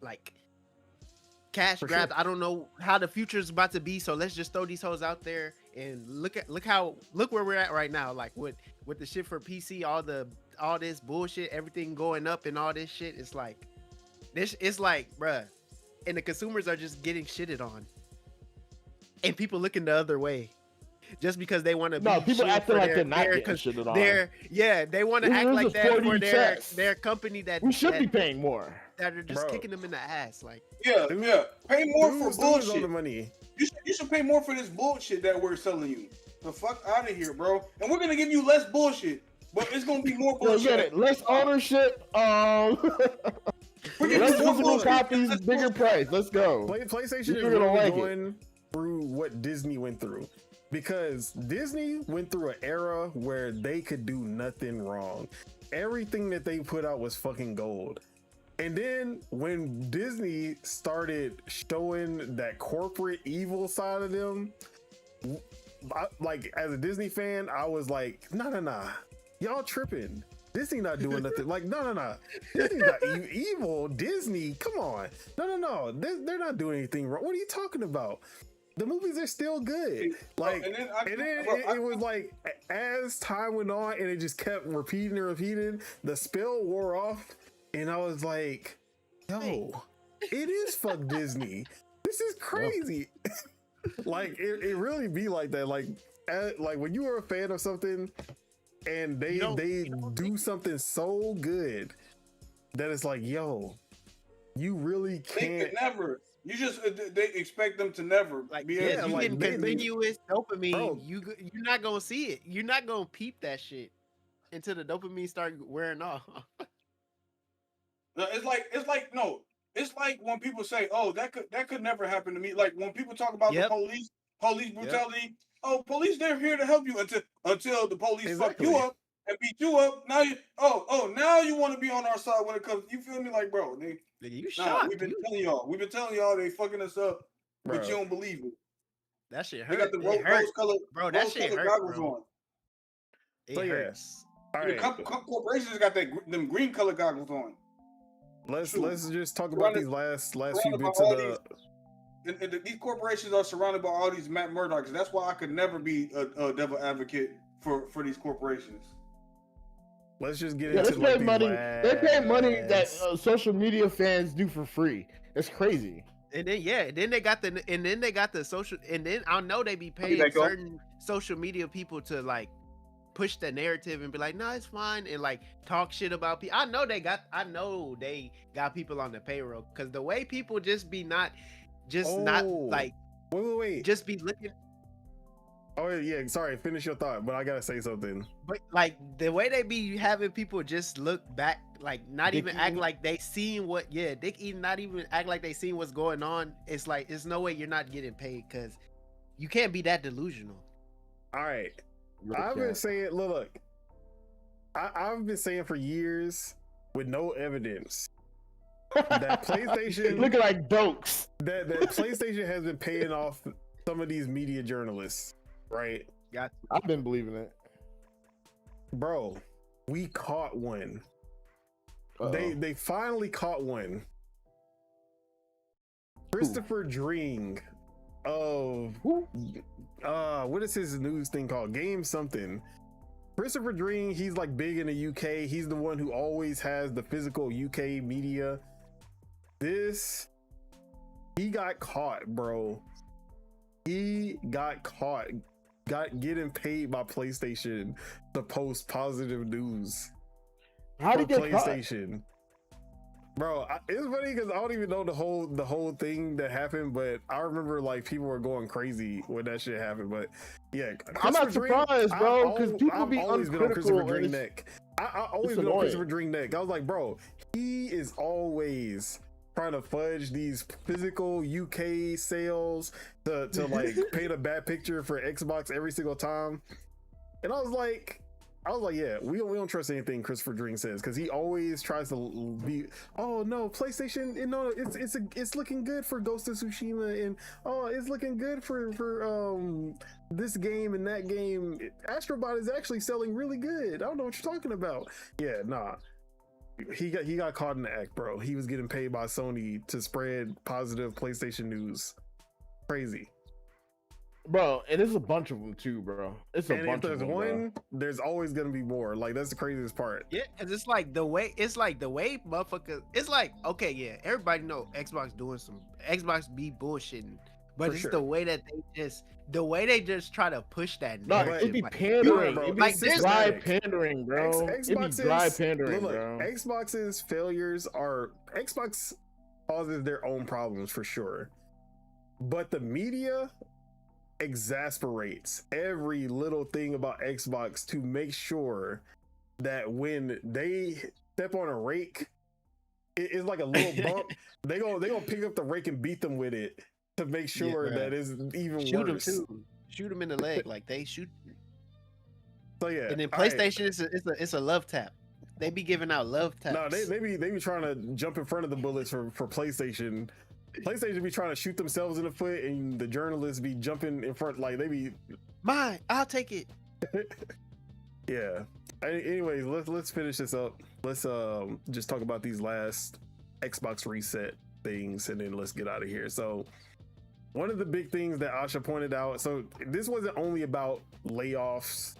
The Xbox reset isn't only about layoffs and moving some studios away so that they can save money. She basically admitted that Xbox's business is not healthy. Like, it is not where it's supposed to be. They're operating at margins that are 3 to 10 times lower than comparable platforms and publishing businesses. They entered Gen 9 with a smaller install base and a higher cost structure than most. And to grow, they bet on Game Pass, they bet on multi-platform and a broader portfolio of content. While those businesses have created meaningful value, they did not grow at the pace we expected. So these are the things that she's doing to kind of make the business healthy again. So obviously the layoffs and moving the studios away is one of those to save money, because they were losing 64 cents for every dollar they invested. So 64% of their money that they invested was not actually being returned, which is crazy. They are, a lot of the layoffs that are happening is also middle management, because for a studio to get something up to Asha, the CEO, like if a studio wanted to like get a message of what their plans are to Asha for her to sign off on it, they had to go through 14 management layers, meaning that they would have to pass it on to whoever their supervisor is, who that supervisor will have to pass it on to whoever their supervisor is, to their manager, to their officer, to like 14 times to get to Asha. And because of this, certain, like, just the development, the business side, everybody was not on the same page. So to mitigate this, she's cutting it from 14 to no more than 5, but like she wants it to get down to 3 at the most. So she's cutting down, making the organization flatter to build around the creators, which are the individual contributors focused on building the games and the platform.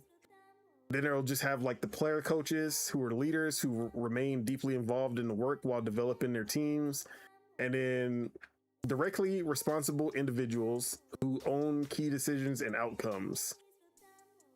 And for the first time ever, they will actually have a profit and loss, like someone who's actually responsible for profit and loss, which is crazy to say that they did not actually have someone responsible for profits and losses in the business. You running the business, nobody, if you lose money, you blame everybody, because there's no one who actually is managing the profits and losses of the company. Phil was really out here running this shit. Like I love Phil, but you can tell he was more a gamer, he was more a developer than he was a businessman. This man was like, yeah, we don't need to, don't worry about the money, like just keep making games. And that sounds good on paper,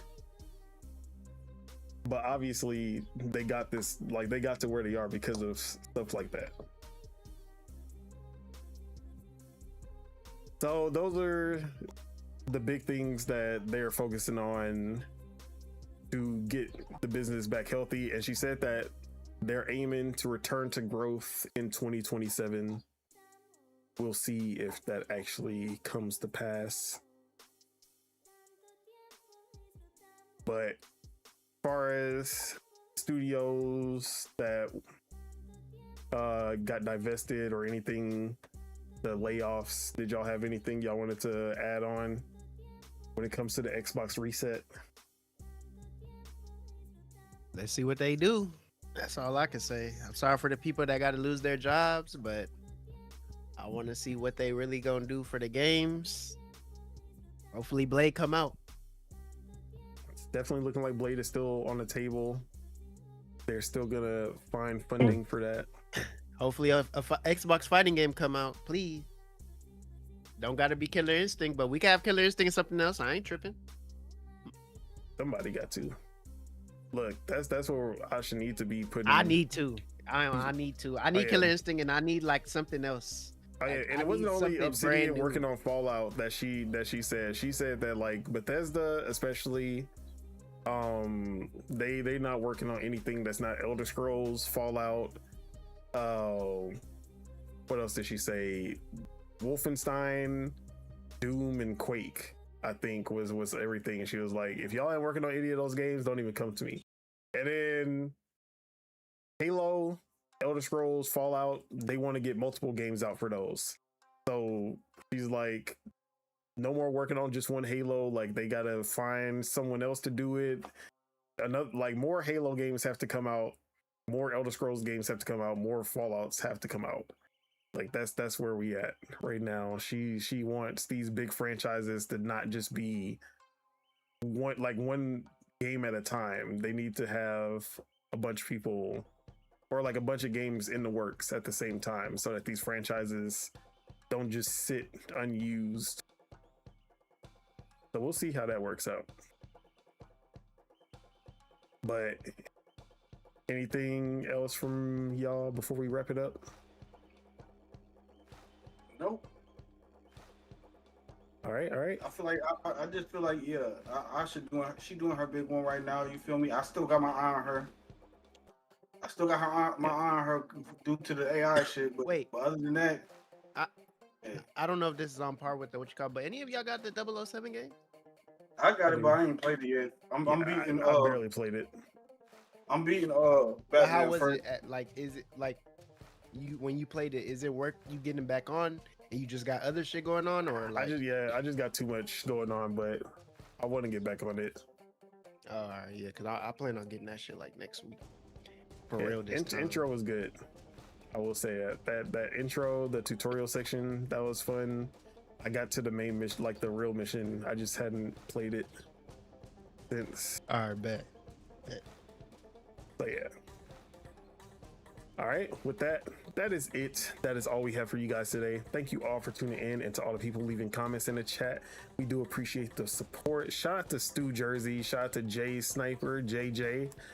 Shout out to Hassan, Pluto TV Gamer Terrell. I'm just gonna call you Hassan or Terrell, whichever one you prefer. I'm gonna call you Hassan though until you say otherwise. Make sure you guys hit that like because we love you guys and it helps us grow this channel. If you're not subscribed and you enjoyed the show, make sure you guys hit that subscribe button so you can stay updated for when Project Untitled goes live. Now, with that, let's go ahead and get these outros out the way. You're around Spitta. Appreciate you for pulling up. Where can we find you? What you got going on? You're around Spitta on everything. I need to start streaming, but I'll be bullshit. But what am I gonna be doing? Valorant, Street Fighter. I'm watching the Street Fighter tournament right now. Hopefully we can get back whenever this guy's free on that Fatal Streets of Fury. I said Fatal Fury. Streets of Fury. Did we talk about that Impulse game? I think we did the week before, or no, I guess not. I don't think we were. Yeah, we missed a week after that. I haven't played that after we played it, so they got that one. It's over now. The beta's over. NBA The Run. That's pretty much. All right. Lord Mars, Spirit of Truth. Appreciate you for pulling up. Where can we find you? What you got going on? Y'all can find him on The Lord Mars Gaming on YouTube and The Lord Mars on twitch.tv/ twitch.tv/ The Lord Mars.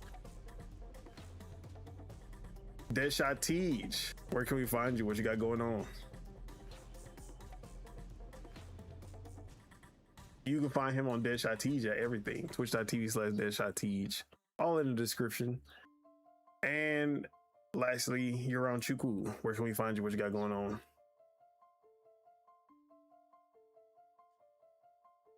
You can find me in here. You can find me in the free market. Oh man. You can find me. Like what you mean? I'm telling them where they can find me. You can find me in the corners of the free market. You can find me out here. You can find me in the Discord. You can find me where ever since needs to be made. And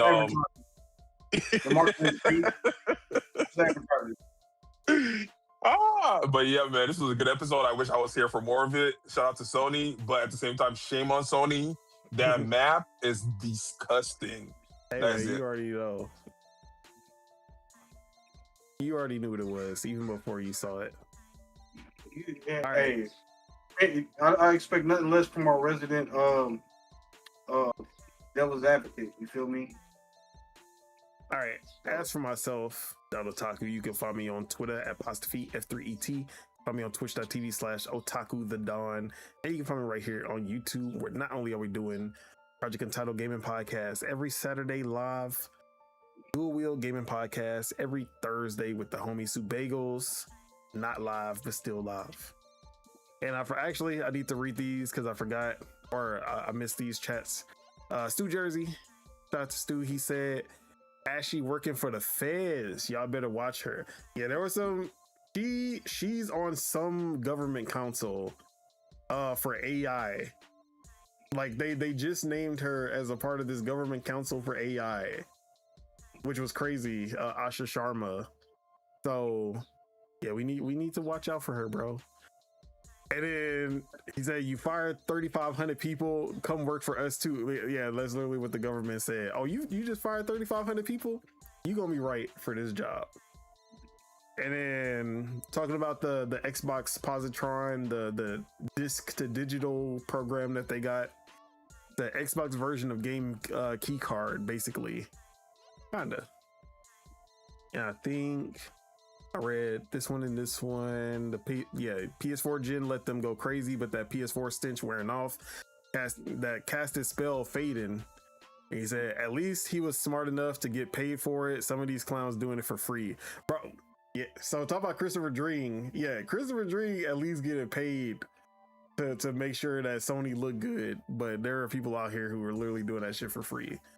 Hilarious. And then he said, y'all stay blessed. Appreciate it, Stu. All right. With that, any final words for the people before we get out of here?